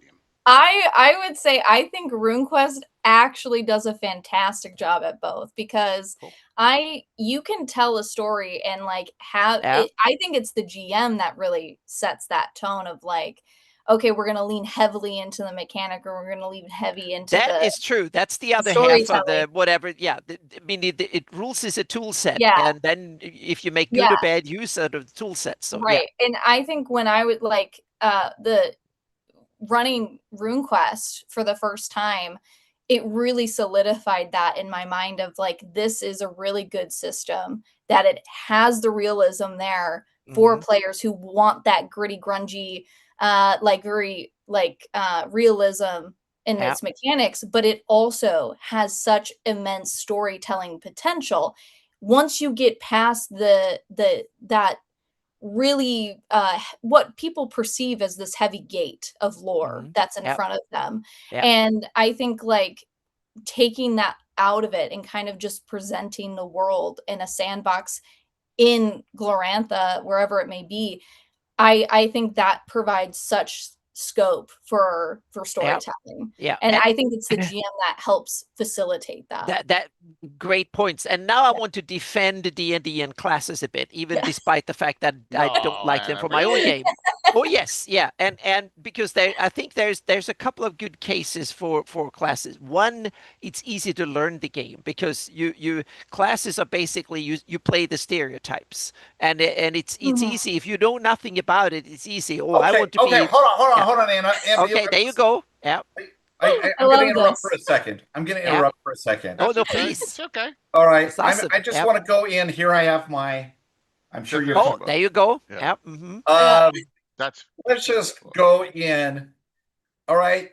What the hell is the difference between a sorcerer? And I'm saying without reference to D&D lore itself, what the hell is the difference between a sorcerer and a warlock? Now I need to, that is, in my opinion, my and I haven't played 5e much. It's when you play for 5 years and you learn the basics, you still need to have new things to learn. That's when you diversify these. For the connoisseurs. In D&D, the difference between the three is wizards are intellectually, so they learn the thing. They're more of like alchemists, right? They study and they do the thing. Sorcerers are like innately born with the ability of magic inside them. Seat of their pants from, like, magic. another realm. And then warlocks are patrons, so it's kind of like a cleric or like a. I get the idea between each of these, but the usual defense for classes is they're easy to jump in and they're based on archetypes that exist outside of the game. I would not know that if I've never played D&D, because I would say here's the worst one, and I remember this was a gigantic problem for us as kids in first edition of the. And forgive me. Hang on a second. No. Let him speak, and I'm going to say how I corrected it, Anna. No. But let me guess what you're going to hint at, and I think it's cleric and edged weapons. Is that the one you? No, that was just a stupid roll. Oh, okay, good. I want to hear it. Oh yeah. Oh yes, what that's the heck. And again, I'm saying as a person who reads English, who if I did not know that the monk that D&D is referring to is a Shaolin monk from Kung Fu temples, I would have no idea why tonsured Catholic priests are the masters of the martial arts. Yeah, we never got that because I grew up. I never seen any of these kind of kung fu whatever from America. We had no idea. There was something just crazy stupid, and we just ignored. I understand the idea of an archetype and of a class. Right. I totally get that, and I totally get that helps people understand it. Fighter, that's fine. I understand what a fighter is. They fight. I understood the old first edition magic user. What's a first edition? What's an old magic user? They're guys that have magic. Well, what's the difference between them and a cleric? Clerics also kind of cast magic. I think one comes from a god and the other one comes from learning. I don't really know, but the cleric can't use edged weapons, and the magic user can't use anything worth having. I get all of that. What's a ranger? Again, it didn't make any sense until I read Lord of the Rings. Because is this supposed to be Chuck Norris, or is this supposed to be Ranger Rick? This isn't me beating up on D&D as a game. fantastic game. Right. Mhm. It's what it is the excuse that's usually given for classes. I don't think really holds up to Right. scrutiny. So I agree, and it's interesting because D&D is now classes is now the lens that most Mhm. mechanics in the D&D world is viewed through, Correct. and Yeah. that means that your perspective is limited in a lot of ways, and the warlock whatever, meaning mechanically you redo things 3 times over and you get all the balancing issues instead of just making rules for do this, that, or whatever, and Mhm. just play with I'm, it. I'm Yeah. going to ask the one rhetorical question back. So, Yep. Tiffany, do you enjoy playing in my game? I do. I do enjoy it. Yes. Yep. Yes. And I remember, love Jeff, I I have love 20. playing. I was telling you Oh, before, I you play play this with Andrew great Scott game Perry. Yeah. with Andrew Scott Perry, who's a Yeah. fantastic GM, and I Yeah. have a wonderful time Yeah. of it. Absolutely. Again, my critiques aren't that D&D is a No, bad. I understand No. exactly where you're going. Right? It makes total sense. It's the other one about it that I'd love to have is I remember I was playing I was actually running Runequest at Genghis Con. Oh, look at my teenage There you daughter just go. gave Hello. me Hi. a Nice. hamburger. Beautiful. Yeah. It's okay to eat on drink on camera. Don't worry about it. Just boom, right down. It's all good. So we were running I was running a game of RuneQuest and it was Luke Gygax is one of the players, and Luke's played a lot of RuneQuest with me, and Alex Kammer and a bunch of others, but one of the players was Luke Strassen, who created Pirate Borg, which is another awesome game. And Luke was telling me he hates ducks. That's what ruins RuneQuest for him is ducks. He can't take ducks seriously, and why would you put ducks Can't play into a Dragonbane because they have well, ducks as playable yes, exactly. ways. Well, the bigger my response was, what? And you think that putting garden gnomes in D&D was like somehow a better thing? Yeah, I'm gnomes. sorry. I'd much rather play Howard the Duck than the garden gnome in a Shuriken. Yeah, just between you and me, We have That's our funny. app. I love that. That's a great comeback.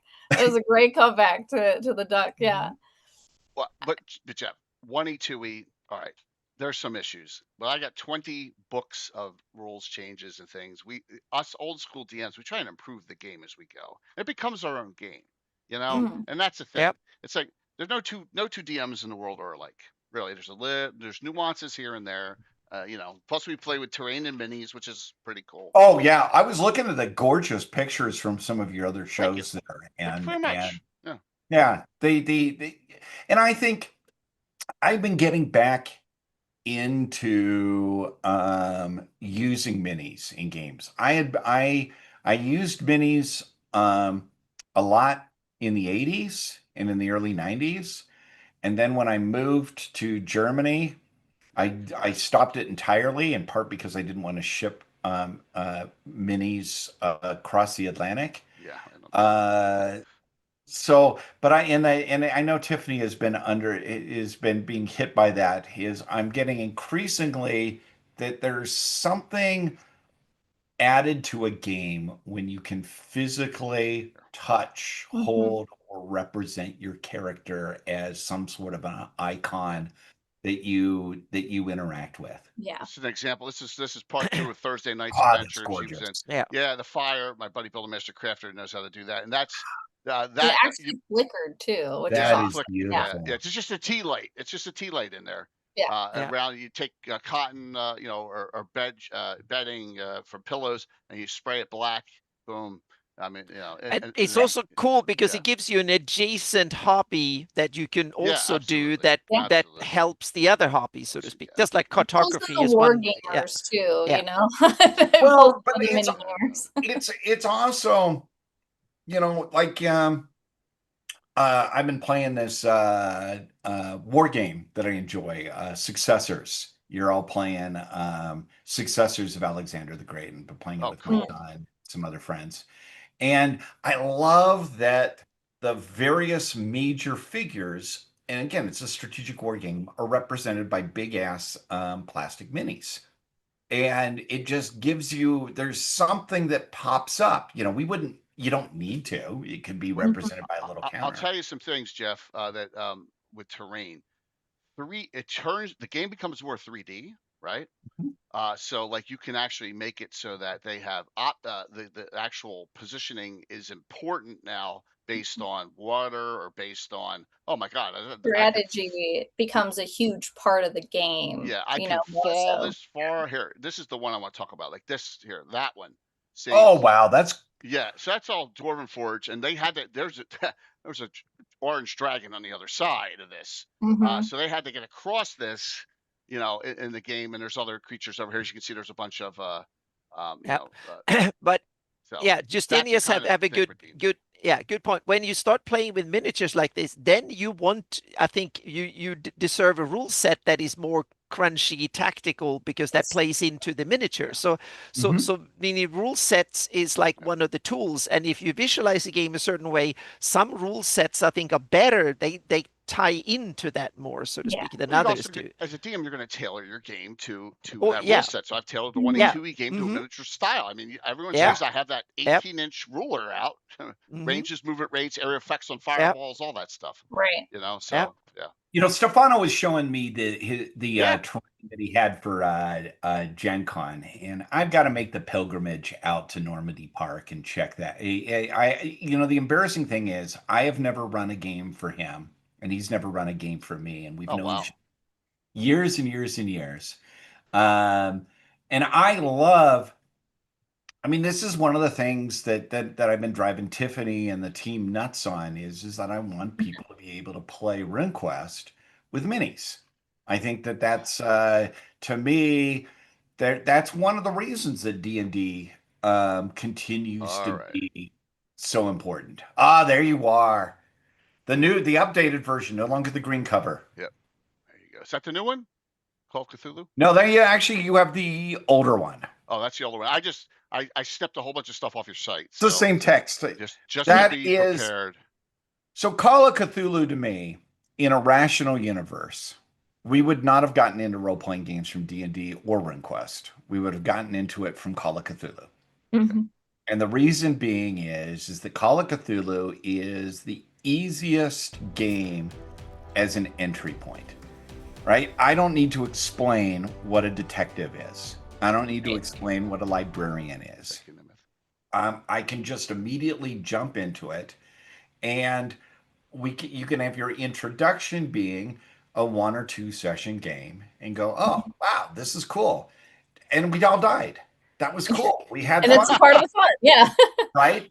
And it would then make D&D and RuneQuest and Pendragon and all the other games so much easier because we would have introduced people with the idea that bad stuff can happen to your character and it's Mhm. okay. Your character is not your a projection of your ego. It's fine if your character dies. Yeah. Um, The and perks. and and we also would be able to say, and yes, I love fantasy. But I also love science fiction. I also love Mhm. police procedurals. I love horror, and we could have role-playing games be about all of those. Yeah.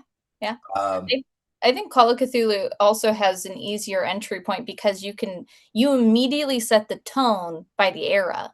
So if you're yeah. saying it's 1920s, 1950s, 1980s, people are instantly already in their mind being like, "Oh, okay, Prohibition era versus like when drugs were rampant." Like there's different time periods where our brain is like innately, connected to already. So there's an impression when playing Call of Cthulhu where medieval is such a like But I medieval is a narrowing of it narrows the audience. I mean, yeah. Yeah. so if you, the disturbing Call of Cthulhu thought for the day. So the default setting for Call of Cthulhu is 1928, Yeah. right? And Mhm. Call of Cthulhu came out in 1981, which is 53 years after 1928. And I was thinking about this and going, should we be doing more of our Call of Cthulhu in the 70s in Yeah, order. you should move it down forward now to 53 years ago. So it will be, yeah, late 70s, early 80s. So that it had yeah, late some, 70s, so it had some mid pop 70s. culture associations because Yeah. I worry that people under the age of 30 have no idea about prohibition or the jazz They scene. still teach The it in problem is Wait, that the school. wait, Do they still teach it in 1970s school? Jeff, are kind of ancient history for them too. I Yeah. got the perfect I mean, movie. they say Oh the my God. 1990s, like in the Yeah, late no. or in the late There you go. 1990s now. I guess And it's that's like cool. I hate that because it's like Cold 1990s check. isn't that far ago, Nice. but they're treating it like it's the 19th century, you know, like Yeah. I mean, I'm born 20 years after World War II, and that feels like ancient history to me. And that was, right. and I realize now that was only 20 years before I was born. So yeah. Yeah. Jeff, this movie from the 70s. Tell me this isn't a perfect Call of Cthulhu setting. John Carpenter's Assault on Precinct 13. The Oh, original. hell yeah. Oh yeah. Perfect. I mean, Yeah. there is so many 70s era Duel. Yeah. Yeah, all those that he did, where it's like all had that Well, feel. I'll give you one. This is the one, the bullet one. The real inspiration for it was Dirty Harry. What Yep. is Dirty Harry investigating? He's investigating a serial killer based on Zodiac. Yep. Right? Yep, And true. Zodiac, the actual Zodiac file, that is batshit crazy horror. And Yep. and the players loved it. They loved it. There was no magic in it. They lost sanity dealing with the bureaucracy of the San Francisco Police Department, and I and lose sanity watching the news. So oh yeah, you I know? was they gonna were. say now we Yeah. don't need to go to magic Yeah, at yeah. all. We could just That's so funny. Grindhouse Cthulhu. That's a great name for it, Rick Ellis. Matt Ryan runs an amazing Grindhouse game, by the way. Yeah. I think it's even called Grindhouse. Wow. It's a Grindhouse Call of Cthulhu one, muscle cars and that's 70s all the way. Yeah. That is Heck cool. yeah. We get it. Well, you got to get him to write it, publish it. Oh,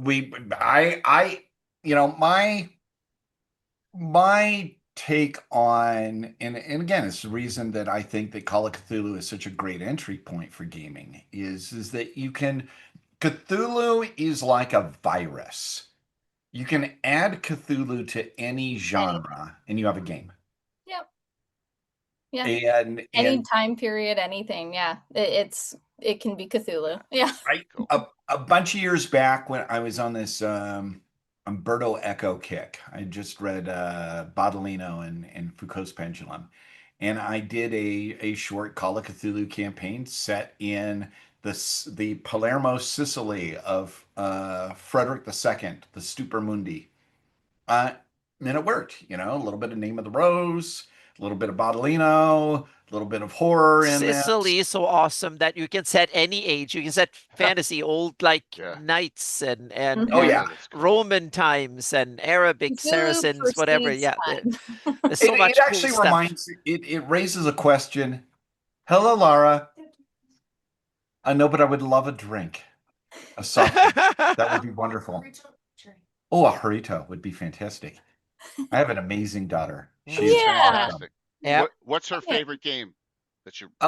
She plays some 5e.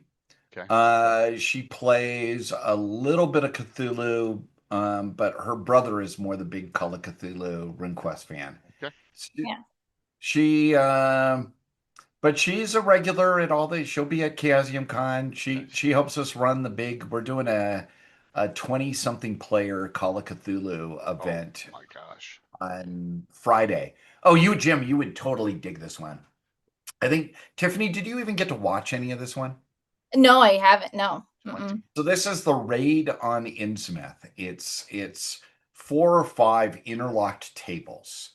Right, so everything that happens at your table will affect everybody at the other tables. The next, yeah. And each of you all are playing teams of Marines and federal investigators that are descending upon the city of Innsmouth after J. Edgar Hoover has been informed that something horribly wrong is going on in Innsmouth. And unlike most Call of Cthulhu games, the weapons come out immediately and they don't help. That's typical Cthulhu. I played Cthulhu 20 times, and Yeah. that's where the Anna doctrine got really invented in Cthulhu. So yeah. Oh, yes. What And day is that running? we're running that Friday afternoon. Okay, well no, I have my games. I'll be You running should my peek games. poke your head over at it. Yeah, It's yeah, we have each of the tables, one of the players has a walkie-talkie and is the radio man for that group so that they can I communicate love that. to the other players. And then we have a headquarters. And when we ran into GaryCon, all the folk at headquarters were all career military guys. Casey Rift and Lawrence Yeah. McNabb and Luke Luke jumped in briefly, etc. So they're like sitting there relaying the communications and such and Yeah. trying to figure out. And they had this big master map of where each of the teams were in Innsmouth at that time. Yeah. And it all fell apart horribly. And I think about half the characters all died. About 2/3 of whatever was left were hopelessly insane. And I think the people that actually survived intact and sane all had their careers ruined. You know what? That's a good game. It was a great game. I'm like, yeah, that sounds great. Jeff, how well do you know Danny Ransom? You know him I pretty well? don't. Oh, okay. Okay. Danny was one who had a show with Casey Rift and a couple other guys. So he did a Gen Con, I think it was what year did we go at? 2019. He did it was on an Something like airplane, that. a Call of Cthulhu game on an airplane. And so Jimmy Duffy and I went over to watch it. He's like, "Oh, you guys should jump in and play this because all the seats and everyone's there." So, and I'm like, "Okay, cool. Well, how long is it gonna be? 4 hours ago? Oh, that's about 8 to 10 hours." I'm like, "Yeah, 8 to 10 hours. Oh my god." Yeah. So I watched for a couple hours on that one, but I was just like, "Wow, this is pretty intense." So that's cool. Great stuff. I mean, it could be anywhere, that game. Yeah. That's the charm to it. Any place, anytime. So, yeah. We really used to do, exciting. my wife and I, we used to make, before I realized that there was no way I could monetize it and make any money off it. Which I have to do. I mean, given my position and anything that I do, there's got to be a way that it can help pay, everybody on the team's salary. But we used to write these 40 to 60 player freeform games and real crude mechanics. We're talking like rock, paper, scissors kind of stuff. All based on the idea that whatever it is that this thing was about, it'd be over in 4 to 6 hours. And again, similar deal. We had one game where the conceit was everybody was a senior officer or major noble figure or person of significance in the army of Alexander the Great. And the game opens, and within 10 minutes, Alexander's dead. And everybody's trying to figure out who's in charge. Yeah. And of course, Instant just like debate, yeah. historically, it all becomes Yeah. a gigantic cluster. Yeah. Uh-huh. And So Lucius is one. There's a whole bunch of them. exactly. from Oh history. yeah, Yeah. they Yeah. Then we had another one where I'll give a call out to Chris Pernowski. We did this awesome one that was inspired by the Venture Brothers, where it was the annual members meeting of supervillain organization like the Guild of Calamitous Intent, and everybody's a supervillain. And it's the annual board meeting of where the supervillains figure out, well, which superhero do we get to go against and Right. whatnot. Again, great stuff. And this is, to me, this is the real charm about role-playing games, is that they can be whatever we want them to be about. Right. And then the other thing about it that I often am blown away by is it's the only art form that I can think of that one really was created whole cloth in my lifetime. Not yours, Tiffany. I think you were already alive. But in my lifetime, it when I was born, it didn't exist at all. True. And it came into existence, caught on, and it's one where everyone is a participant. And cooperative play, I think, is Yeah. another big invention Mhm. that role-play Yeah. game put in there. Yeah. But Well, we're yeah. all creating something. We're creating, Yep. I know that there's people that get really angry when I say we're creating a story, but we are. We're That creating is what it is. we're Yeah. creating a story You have to. Yeah, absolutely. through Yeah. what we're doing, and everybody's involved in making it. Yeah. And yet there are rules to it, there's structure Mhm. to it, there's deep lore to it. I mean, it's a pretty damn cool thing. It's the greatest improv stage ever.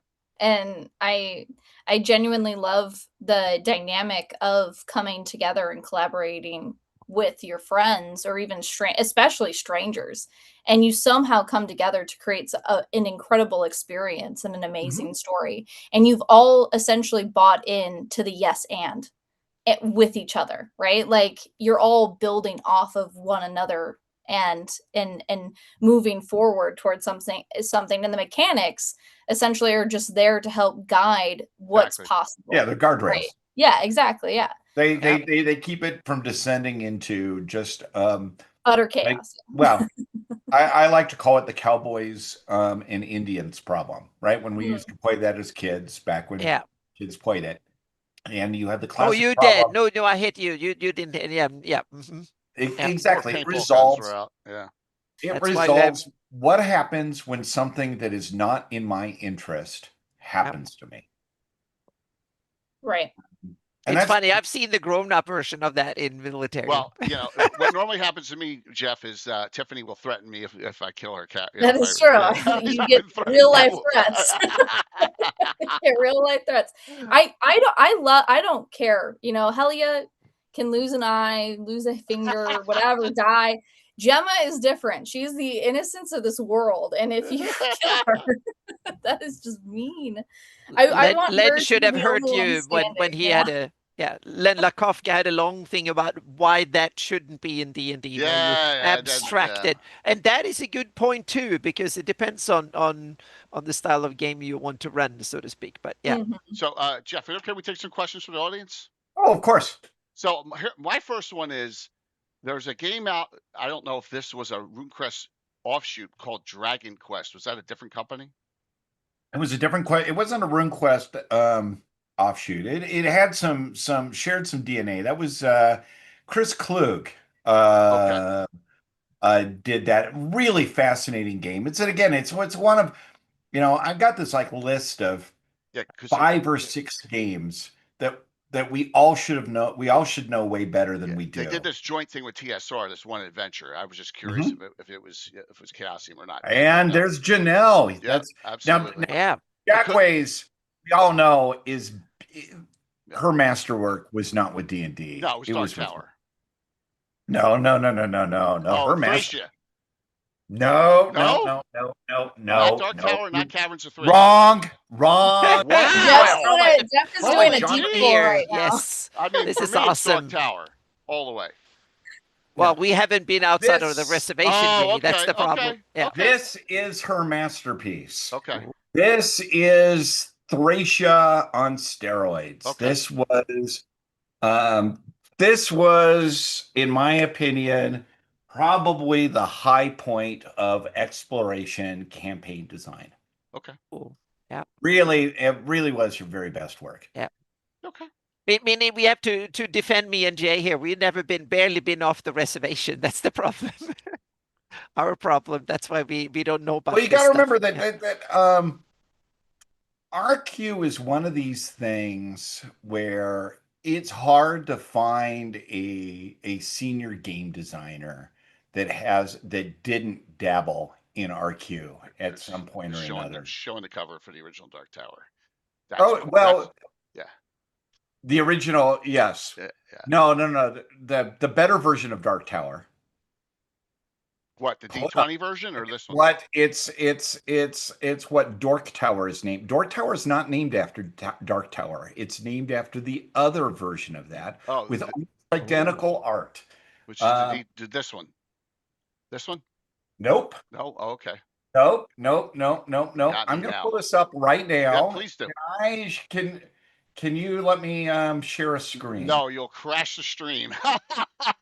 You can Okay, put it then in I'm my gonna put Facebook. a. You put it in Facebook Messenger. I'll pull it off and then I'll pop it up if that'll work. If it's not too This is big. it, and this is. I'm actually. I'm saddened. You haven't even guessed this one yet. I apologize. There, I thought I was, but I'm I'm okay. It's in your messenger, man. For me to be It's in your corrected is messenger. it's fine. This is awesome. I can take I the learned beating. so much I can tonight. take This the is beating. great. Jeff always comes with these deep pulls, Yeah. and it's always so amazing. I learn so much. It's always so amazing. Oh, the jeez, there it information he is. Oh my gosh. Let me see. Have if you I can ever? see You've it. never seen this? Don't have it. No, wow. I bet you some of I guarantee you people in the audience have it.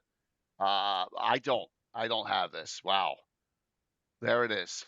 The That is legendary Duck Tower and Other that- Tales. that All is Jack Wade showed Pretty Oh, great. What year did that come out? Whoa. Okay, I really like that though. The artwork is so cool. Like the tag for the Well, and header if you is look at pretty it, amazing. that It's a is Judges the. Guild, so it's got to be in the late 70s, early 80s. This is That's pretty incredible. 1980. Yeah, I'm gonna try and get it. I'm gonna try and I find did it. see some people talking about Duck Tower prior to you saying it. So Yeah. people were talking about Yeah. Duck Tower. And so it is the same year it was done the same time, and it's pretty much the same adventure as Dark Tower, but it was also done for Wow. so both were 1980. I think Jack Way started on it in 79. Now here's the really funky thing. Hold up both covers next to each other for the originals. Let me see if I can bring that other one back up here. I got to go back and forth there. There's that Set, the big picture of Set, right? Now look at it again. Now go to the other one. Yeah. It's the same. It's the same pillars. Picture. Yeah. Wow. Okay. That's cool. Except that is cool. It's got a duck. yeah. Neat. It's in The my other heart. one's so much cooler So though. which That's one ours was so the? much Well, yeah. Yeah, which one is the original? Dark Tower or Duck Tower's Tower? made for D&D. This Oh, one, yeah, but which came out first? probably about the same time. Say they both came out in 1980. Yeah. Ah, okay. So they were, yeah. Yeah. Cool. So Very cool. this is, I don't know which one. Likely that Dark Tower made it out into print slightly before, but they were both built at the same time. Very cool. Well, now you have something for me to look for my collection I don't have. So there you go. So I appreciate that. Before we go back to it, let me throw out a couple of games to know whether you guys that I think are classics of the genre that need more love to them. One you raised, which was the old Dragon Quest, right? With Chris Klug, but the other is Chris's masterpiece. What I still think is the best genre game ever made, and it had such a difficult topic to be the subject of a role-playing game, and that's James Bond 007, which is a game of design genius. Totally recommend if people can find that one, grab it. So much better than Top Secret, which was unplayable. James Bond, I mean that is just a great game, and you really feel like you're in the old Connery Moore movies. Not the Lazenby one, but the others. I'm just kidding. You know, the Lazenby, to get off the role-playing game thing, if Sean Connery had been playing that instead of George Lazenby, that would have been the very best movie of the Sean Connery period. Oh, it was it was an interesting movie. You know, he gets married and everything. Yeah, really an interesting movie. It just, but you know, Telly it had the best Bond. It had the best Bond girl of all time. Come on. Come on, Emma Peel joins Bond. I have a thing from Russia with Love, the woman from that one. Russia Love is an awesome, but come on, Diana Rigg, man. Yeah. Diana Rigg. So another one is Ghostbusters. Oh, wow. which I strongly recommend. Now, that was actually written by Greg and Sandy, not using Greg, and I think Sandy Peterson actually did most of the actual game design work. And that is an amazing genre work where you really feel like you're playing Bill Murray and the crew It's awesome. in game Ghostbusters, and That's it's a absolutely brilliant game. And then the I'll have last, to 100% check that one out. That's like very up my alley. and then the other one I'll just throw a name out to that needs to get more love is the not the current version of it, but the original Gonzo Paranoia. Oh yes, Paranoia was fun back in the Ah, day. And live what? long in If paranoia. you had a, but it was one of these. Yeah. You can't play a campaign in it. It's No, something no, you no. have You're just like, fun in oh. No, between you and just go want to crazy. see. You want to see if you can kill all your clones Yeah. during the course of it. I think if Yep. I remember, you got 5 clones. That it was- is a game that I think should come back now with AI and all the shit Oh going my on in the real world. gosh. The Paranoia is the game that I think could conceptualize our current time with a new edition. I think it would be perfect. It's Yeah. a brilliant game, you know. Oh yeah, it is. Yeah. And it pulls into not just 1984 and Brave New World, but Yeah. THX And 113. it also had some of the best. Run. Yeah. Some of the best ads in Dragon magazine were for Paranoia with the bootlicking and all that. It was fantastic. Yeah. Anyways, we can go back to the questions. I just needed That's to all good. hit No, the so for things well, we need to have more love for. Yeah. well, here's one that we play on my channel. Champions, Curtis GMs it. So we do some old school champion superhero playing, which is Still kind the of best superhero game ever made. okay. There you go. Yeah. So we have all. No, fun with it. I agree. Yeah. I mean, we have our own super world. Steve Perrin created it. It's a great game, but in the end, Champions was the one that gave that itch of 70s, 80s, silver and bronze age of comic books. Yeah, we're right in Great game. 1984 right now with the game. We played one at GaryCon late night on Saturday night after cool. Tower Gygax got cleared out. Yep. Well, you were definitely awesome. ill, Tiffany. I was dead. Unfortunately. Yeah. Yeah. Not going to have a repeat at Chaosium Con. Let's hope not. So yeah, but that's one, and we do some BattleTech MechWarrior here on the channel a little too. Oh, I'm also a giant. Jordan Weissman's a genius, and the BattleTech game, man, that I played the hell out of that game in the 80s, Yeah. and I'm so happy to see that it's had a big comeback. Yeah, Callus done a great job bringing it back. I mean, just a great game. And what I loved about it is it is at the end of the day, it's a tactical skirmish game where we're playing giant mech robot things with rockets and lasers and all that cool stuff. It's basically Car Wars turned up to 11. But like Car Wars, it had this cool lore where you felt that you were interacting in a setting and a universe, and it was more than just rock'em sock'em robots. Yeah, and there were good guys and bad guys, and there were underhanded organizations like Comstar. There's all sorts of things going on. Oh yeah, and there's arena combat on on Solaris, all sorts of fun stuff. Yeah, definitely had a great time with it, and we do to this day. It's my second favorite game after D&D. BattleTech. Well, that's awesome to hear. It's definitely a great game. Yeah, and that's why I'm willing to always try new things on the channel too. That's why I want to do the Pendragon game. Because you get Tiffany to run RuneQuest. Yeah, Tiffany's that would be awesome too. Here, you saw the jousting field. I know you do. You've got the field for it though. Yeah, I hate to say it, Tiffany. You need to build an entire Pendragon. We need to have an entire Pendragon adventure just around that set. Done. I can do it. I got this. And this is the Grand Melee field. Yeah. Oh, that's so cool. Yeah, build a master. See, now that could be that we could build for RuneQuest. RuneQuest for sure. Somewhere in the Lunar Empire. Your players have been forced to compete in an arena. Yeah, so if you want any suggestions or recommendations on how to get to this point, just reach out to me. Very Pompey. I'm just trying to help. That's all. That's all. You know, we Oh, got some, Jim, these are awesome. yeah, And again, this is what I love about terrain is they you can build a whole story around them. absolutely. And that's part of what we're known for on the channel. We're known for GREYHAWK, old school D&D, DM, you know, game, campaign, and miniatures and terrain. You know, and that's kind of how we built up our persona here on Twitch so well. So, and the community is fantastic, and the community's looking forward to all the new stuff that's about to happen within the next year. Oh or so, yeah.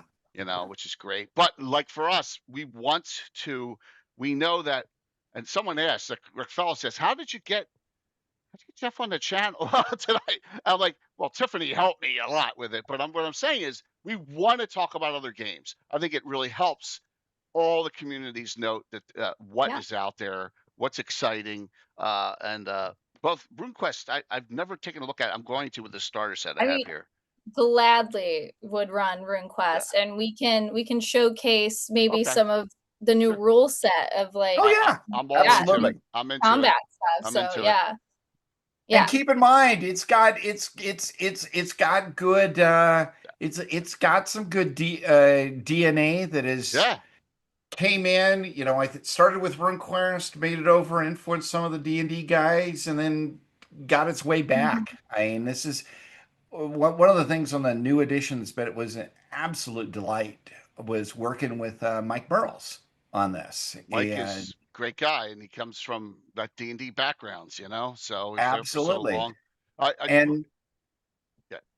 You know, and we had, you know, one of the people that has been a playtester on this has been Luke. It was great watching him and a couple of other guys playing RuneQuest, and they realized that they could get way more. I don't want to say tactical in like a skirmish game sense, but tactical is in they started drawing on their military background because they didn't have to worry about these being big attritional fights. They realized in the game, you know, if we can ambush and sucker punch people in RuneQuest, we're gonna win. Because RuneQuest is really built around that. You don't want to have a fair fight in RuneQuest. Right. You want to surprise them, ambush them, and make sure that whoever you're fighting doesn't have a fair chance and is definitely not ready for the fight. And these guys loved it. And then there was this bit where Luke was like, you know, my dad, I learned one really important thing from my dad, that every dungeon has a back door somewhere. Yeah, that's true. No, there's always a little secret way out, or there's always a secret way. Bypass all this crap. Yeah. So, and of course, this was a classic old RuneQuest scenario written by Chaosium's most successful employee, he joined the company as a teenager, showed up at Greg's place with a marked up copy of the RuneQuest rules, pointing out all the mathematical errors. And Greg brought him in as an editor on this, and he collaborated with Greg and a couple of other guys on Borderlands. And cool. Which is an amazing. That's this is a classic RuneQuest campaign from the early '80s, and the Hoffman there on this went on to do a few bigger and better things, including founding LinkedIn. Oh wow, that's minor thing. Just a little. Tell us. Yeah, but his real high point, Reid Hoffman's high point, as far as I'm concerned, was writing some of the material for Borderlands.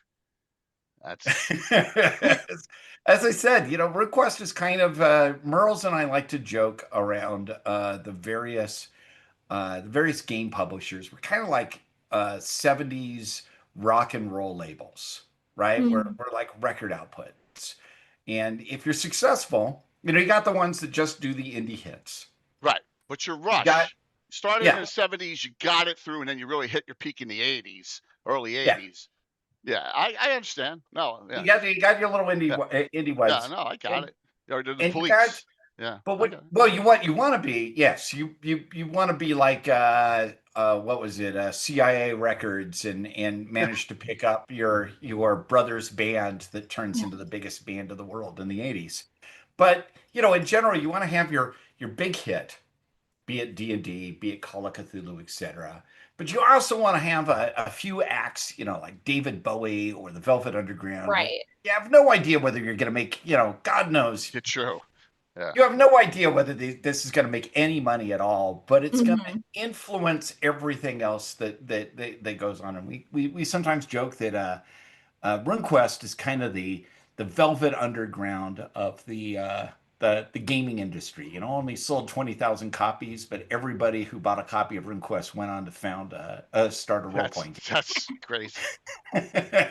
Real quick, tell us a little bit about 7C because we Seven haven't C. discussed that. So this is a project we went on and worked with John Wick, and it was one where John had a successful Kickstarter, but like a lot of those early Kickstarters, it basically the logistics of fulfilling it got too big, and we came in and took the responsibility for it and bought out all the liability on this and managed to get it fulfilled.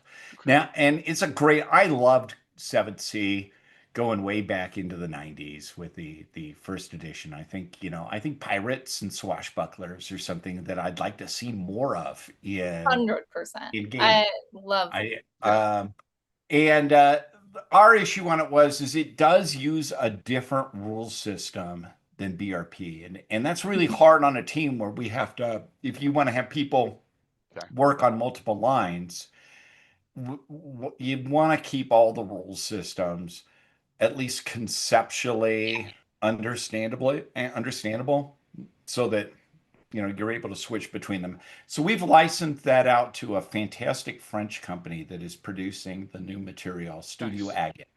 And they're great guys. They will do an amazing job with it. And Nell and his whole team over there, they will do and are doing. They just finished their Kickstarter. I think it raised somewhere above 500,000 Wow. on that. And absolutely, they and they've created a number of Shadows of Esteron, etc. And they're just a fantastic group of guys.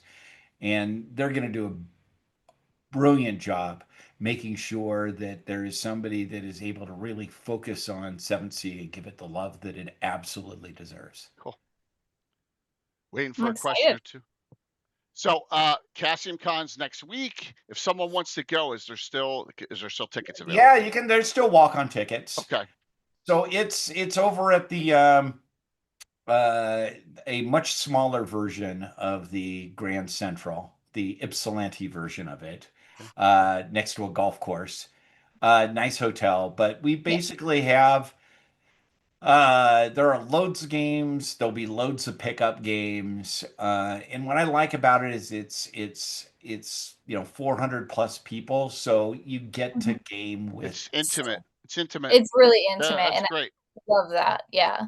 That's why you say it's like a part of it's very reminiscent of Gary Con and of the close, like Yeah. you can Early. sit down and talk to anybody type of feel. It's a lot like the very early Gary Cons. Yeah.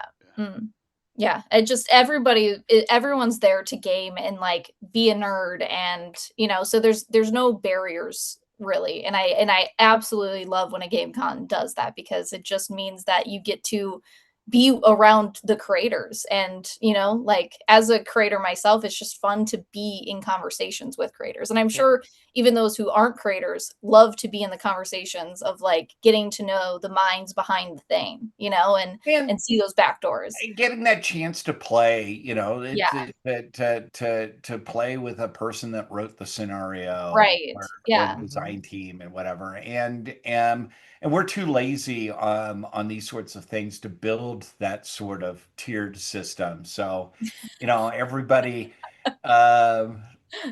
Everybody is at the same level at Yeah. Well, Chaosium that Con that's because yeah, we that's can't be cool. bothered. No, it's fine. That's good. Nor should you. Nor should you. You got It keeps spots it more open fun in that way. Tiffany, you got some spots open in your game still? No, all of my stuff sold out Right. like Okay. instantaneously. Wow, that's But I beautiful. mean, always keep an eye out, and I do pickup games. So, Yeah, Cool. we do. you know, So yeah. a big tradition of it. I think I only have 2 scheduled games and a few panels and such. There is one of the things I love about it is there is always at least 1 or 2 unscheduled Yeah. games that I run. Um, Awesome. and they can be pretty experimental.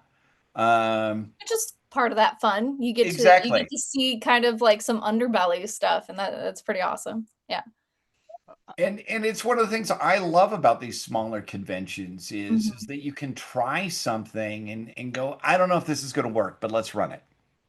You know, let's this is the germ of an idea that you know, depending on what we make of it, maybe we'll turn it into a scenario, or maybe we'll go, hey, this was cool, we all had good fun, but no, this isn't going to work as something publishable. And I love doing that. And I also love doing I have a tendency at Chaosium Con and at Genghis Con, which is another great smaller convention. Yeah. Of doing, we always grab one evening, and we, especially if Luke is around, and I end up running something, a Call of Cthulhu game that is increasingly about anything but Call of Cthulhu. And we had one, like an example of one is that we played one where everybody made characters and you were all, it was New York 1970. You're all wannabe Warhol superstars. You got no money. You really want to be cast into this new experimental film that is going to literally melt people's mind. Um, but the problem is rent is due in 3 days. You're flat broke and you're out of drugs. You were telling me The about drugs. this, and I love the premise so freaking much. I think that's incredible. Oh And yeah, it blew allows off. you to be a degenerate, and I just love that. Yeah, well, and what I realized is everybody in there, they blew off the investigative mystery part of it. That's not what they wanted to play. Right. What they wanted to play was degenerates in 1970 Manhattan, right? With a little bit of Warhol, a little bit of the Warriors, a little bit Right. of Warriors. Welcome Back, Cotter. You know, hit all of those things, and they loved it. Yeah. And this is what I mean about the whole. One of the great things about gaming is it can be about Yeah. whatever we are having fun doing Right. is what it can be about. Yeah. Warriors themed game, and I'm there wherever. Dude, we should do it. Oh my god. We should do it. You know, that's the only movie I know that was based off Xenophon's basis. Yeah, it was, it's just what that's a So highbrow and so lowbrow at the same time. yeah, So absolutely. I mean, Oh my God, Land of the Lost. That would be so oh fun. my gosh. That would be so Plus, fun. well, with the stacks. slow moving slee stacks. Yeah, can you imagine? Jeez. So I know we're going over time here, and Norker asked a crazy question, so I'm going to abridge it. Give me one of your favorite aspects of Glorantha. Oh, well, my favorite aspect about Glorantha is that it's one of the few games that really deals with what is in a world of magic and in a world where the gods and spirits exist. What is how we interact with that? How do people think, in a fantasy, is this a fantasy? But how do you think about the gods and spirits when you can actually interact with them, and you're not going to be one. You're gonna. I mean, in Runequest and in Pendragon, you're gonna die. Your character is mortal and it's fragile, and to me, that's just so cool because it's it's non-superhero fantasy, non-superhero heroics. How's that Intriguing. for an answer? Yeah, no, Love that. fantastic. Sold. So Yeah, it's RuneQuest is my favorite fantasy setting, or Glorantha is my favorite fantasy setting because it's built off some very simple basics of, well, what if mythology really is what explains the world? And what if it's not? You know, D&D always operates under, and this goes back even to the Greyhawk period. The gods are kind of a con job, even in early edition D&D, right there. And then when the deities and demigods came out, they were all statted up like superheroes. And you know, it doesn't really matter if I'm a cleric. It doesn't really matter what my god is. You know, it is kind of, they all punch more or less the same thing. Maybe I get protection from good instead of protection from evil, but it's all, you know, it's not very mythological. And to me, that's the fun of RuneQuest, is you get to step into that mindset of Homer or of Cuchulainn or of you know, some person before we made this distinction that, well, only the things that we can measure are real. Mm. And I love that. It just keeps my imagination running it endlessly. that's what you need to keep it going in this industry, right? Without that, you know, like I've said, I've been DMing GREYHAWK for 46 years. I gotta Yeah, keep it fresh, you yeah. know. It's And it's a hard thing. yeah, It's a hard thing to do on any creative. yeah. I mean, I'm blown away that you've been able to run anything for 46 years. Jeff, I think you should play a game with Jay. I would love to. Yeah, I think you would honestly really enjoy it, and he makes it so engaging and fun, and I really think you'd Maybe like we'll throw him it. in an all-female group on Saturday morning Yeah. sometime. I think you will like that. Yeah. Throw him in with Gemma for sure. Yeah, I absolutely got to throw him in with Gemma. Yeah, but we'll make that all work out. There's another I would player, love that. Amanda. I Yeah, would love that. yeah, Yeah. definitely, and in reverse too. I definitely want to get have a Pendragon game and a RuneQuest game on the channel. You Yeah, should. and test and see how it feels. No, definitely, I want to 100%. Yeah, I Looking mean, forward to and it. this is the thing, it's actually something I'm really, you know, there's a part of me that's kind of, you know, obviously the businessman side of me worries about the impact of some of the stumbles that WotC had made over the last few years, and on the ability to get distribution and whatnot going on. But for the overall hobby, I'm not really convinced that's been a bad thing. You know, D&D is not going to go away. People are certainly No, and play it, And etc. even if it goes away, there's plenty of other games to play. Correct. So they yeah. haven't Right. affected me for 40 years of my rule set. I'm 182. You know, Exactly. yeah, no. But it's also getting people where I think that there is a growing interest in looking at different games, and not just whatever the new flavor is, but you know what have people come up with in gaming over the roughly 50 years Since of this art form, hobby, industry, whatever the heck we want Yeah. to Yeah, call it. no. It's And now we had such a huge influx, a new generation of gamers that is both younger, but they're also more numerous than any other generation previous in the hobby.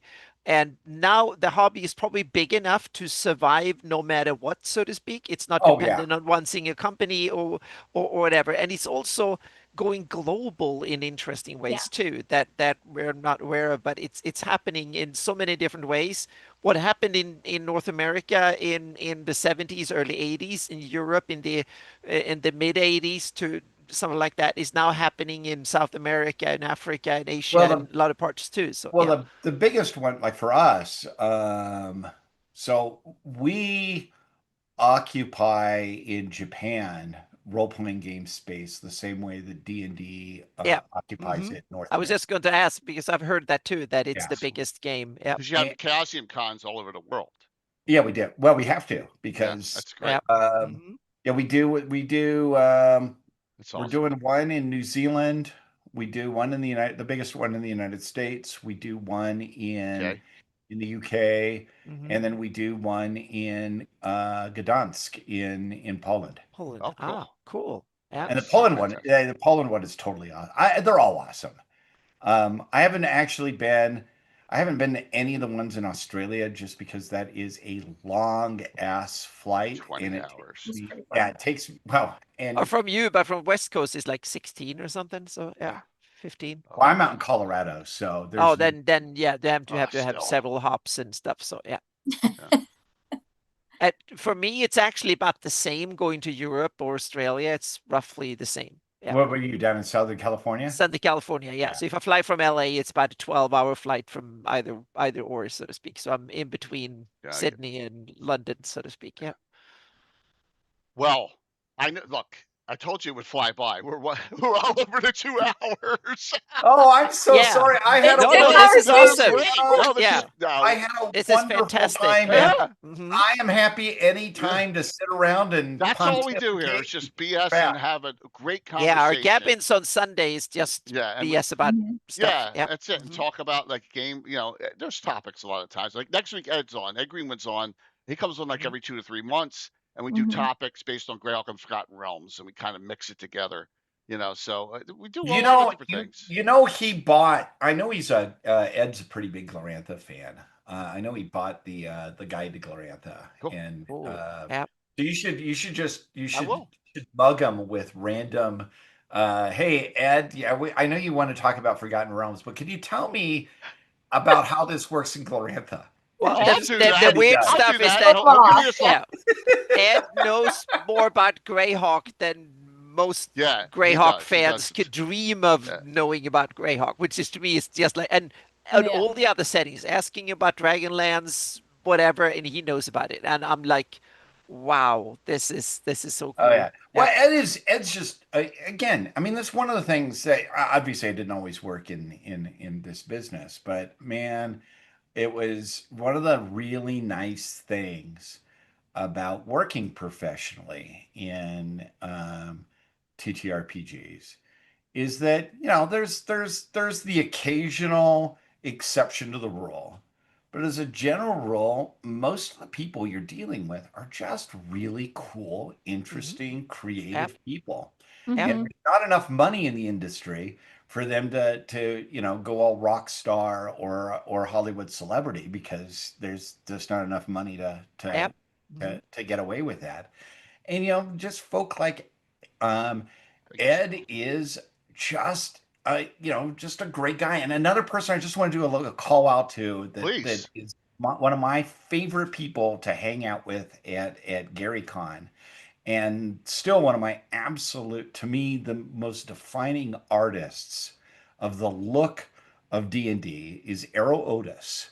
Yeah. Oh yeah. And what a rock star. Lots of. I mean, just you walk around, you bump into legends everywhere. And Yeah. that's what makes it so excellent. Yep. So wonderful. Until the Concrad hits, Tiffany. Yep. Yeah. Well, Like it did you for us. too. Yeah. You were sick. You were just as sick, Anna. Oh God, So, that oh was my that was God. terrible. I Yeah. was perfect fine Thursday and Friday, and Friday night it was like that was yeah, it was terrible. Power through it, kids. Yeah. Power She through it. tried. Oh yeah, I tried. I Tiffany, tried. I'm I going was to up again. Chaosium Yeah. Con on I fly out on Tuesday. Yeah. I was skiing a week ago and threw Yeah. up I managed to tear a muscle on my lower back. Oh. Yeah. Hobbling around the whole time. But I will not miss I will still run around to the conventions Yeah. Yeah. singing pain. I'm dead. I'm back on Saturday again after. Yeah. I was pushing through, and Doc literally was like, Tiffany, doctor's orders, you need to go home. Yeah. He's like, you're not Damn okay. those You're medical gonna pass doctors. out Well, and die. Jeff, last year, 2025, I had just had prostate cancer surgery. Okay. And he pushed through like Then I had 2 weeks after GaryCon, my first hip replacement, and then my second one in August. I was on one of those scooters running people over last year Yeah. because I couldn't walk. I had a Yeah. cane and everything. It was just brutal. So just trust See, me. Yeah. but you did it. You I powered through did it. I did it. Okay, Yeah. You're I not was gonna put throwing the up at GaryCon. I literally, Yeah. in the middle of the panel with Yeah. all these like best-selling authors, literally got up, middle of the panel, ran to the restroom, threw up, came back, and finished the Thank panel. you. That Okay, was I my give you points for GaryCon. that. I give you Yeah. one because Yeah. it's not that you threw up, it's that you came back. I came Yes. back, Came absolutely. back. No, that was it. And Absolutely. everyone's like, get the Yeah. hell out. I do not Yeah, want I you did. guys. I Yeah. didn't want to give other people any whatever I had, but yeah, Yeah, no. when you So hallucinate in the It's night, a and yeah. 3,500 person Petri dish. Oh it is. yes, It yeah. is. My Yeah, take on yeah. GaryCon, or indeed any other convention, Oh yeah, yeah. is that Normally I make it home before I get sick. That was the Yeah. problem. But Yeah. like Tony Winslow Brill's just still sorry, Jeremy. Yeah. She's still getting over she got double pneumonia from it. So Yeah. like yeah, both Yeah. she's it's been a couple weeks. So I mean some people Mhm. get it a lot worse than others. But look, Yeah. I won't trade the experience or anything. GaryCon's my favorite of all Oh of yeah, them. it's awesome. So, Yeah. and just But we'll now just go over Gamehole there. is coming But up, and we I will also hang sign out up for next year Page. though, Jeff. I Yes. mean, we'll hang out there a we little bit next definitely year. have to. Come Yeah. on, I'm in the lounge. You know, that lounge is a lifesaver. Oh wait, the Yeah. club? You're in the club or in the Yeah. lounge? The Yeah. club. The Yeah, club. well, so, yeah, we'll definitely hang out in the club. Yeah, absolutely. That See, is it's a pretty much back to lifesaver. normal. Mhm. Good to hear, Jeremy. Good to hear. Anything else you'd like to shout out that's coming up? Well, let's see. Kickstarter? We've got the new we've got the new edition of RuneQuest, which is that's something Awesome. that I've been working on for several years, and Mhm. we'll be announcing when we're going to be doing the crowdfunding for it. But that's gonna have the rule set that Tiffany was talking about. Merles and I did the heavy lifting on. Beautiful. We've got and we're gonna retool the setting back for Pavis and the Big Rubble, which is kind of the classic RuneQuest setting. And as a Greyhawk fan, you should dig it because it comes out. It's like Greyhawk, right? Greyhawk's got the mega dungeon and then the city next to it. Yeah, Free City Rock box set, and then you got the different names. There's so many different names for it. El Yeah, so Rajaki, Castle Zagig, Castle Greyhawk, Expedition to the Ruins of Greyhawk. Yeah, so So absolutely the Big cool. Very Rubble cool. and Pavis come out of that same idea that it's a old ruined city in the frontiers where much more recently a small city has been founded basically parasitically living off the what's in the Big Rubble, and it's just a great place for classic adventures, but also stuff that builds into the bigger stories of the setting and whatnot. So we've got all of that. Super Beautiful. fun. That's super gonna fun rock. to write in. Yeah. And then we will be having some pretty exciting Cthulhu news coming out pretty soon. We just released Campfire Tales, which is awesome, and that's Call of Cthulhu around the Boy Scouts. Oh my gosh, It's awesome. It's awesome. And sounds then good. we've got I think I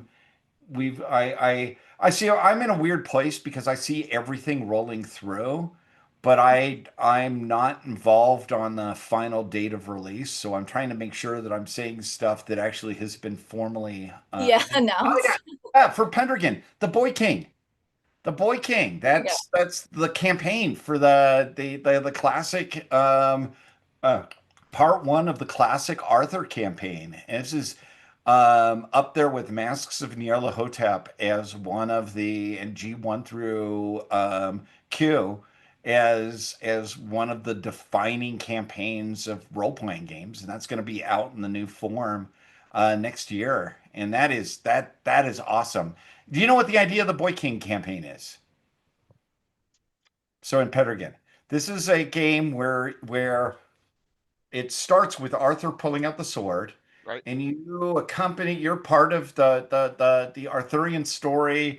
Arthur making himself the single king of England. Arthur invades and conquers France and makes himself, as Mallory says, makes himself Roman emperor, which is part of the Arthur story we generally don't talk about anymore.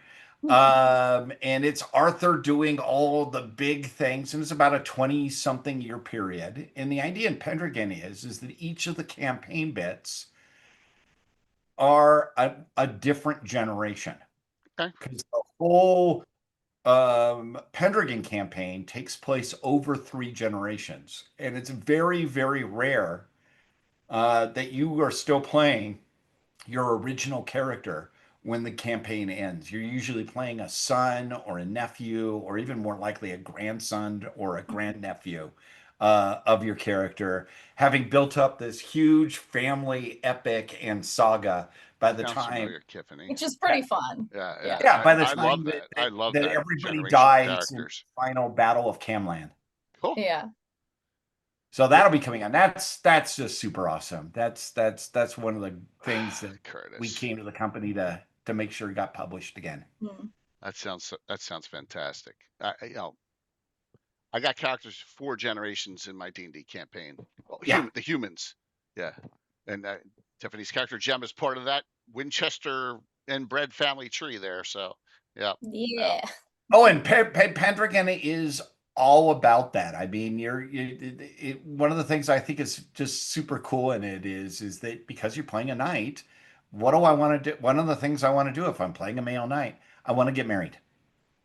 Okay, well, what matters for my wife? And it's funny because you get the people going, oh, I want a romantic story here. I want to have somebody that my character develops a passion for, etc. And then you get the folk going, I really don't care as long as she's rich. Yeah, exactly.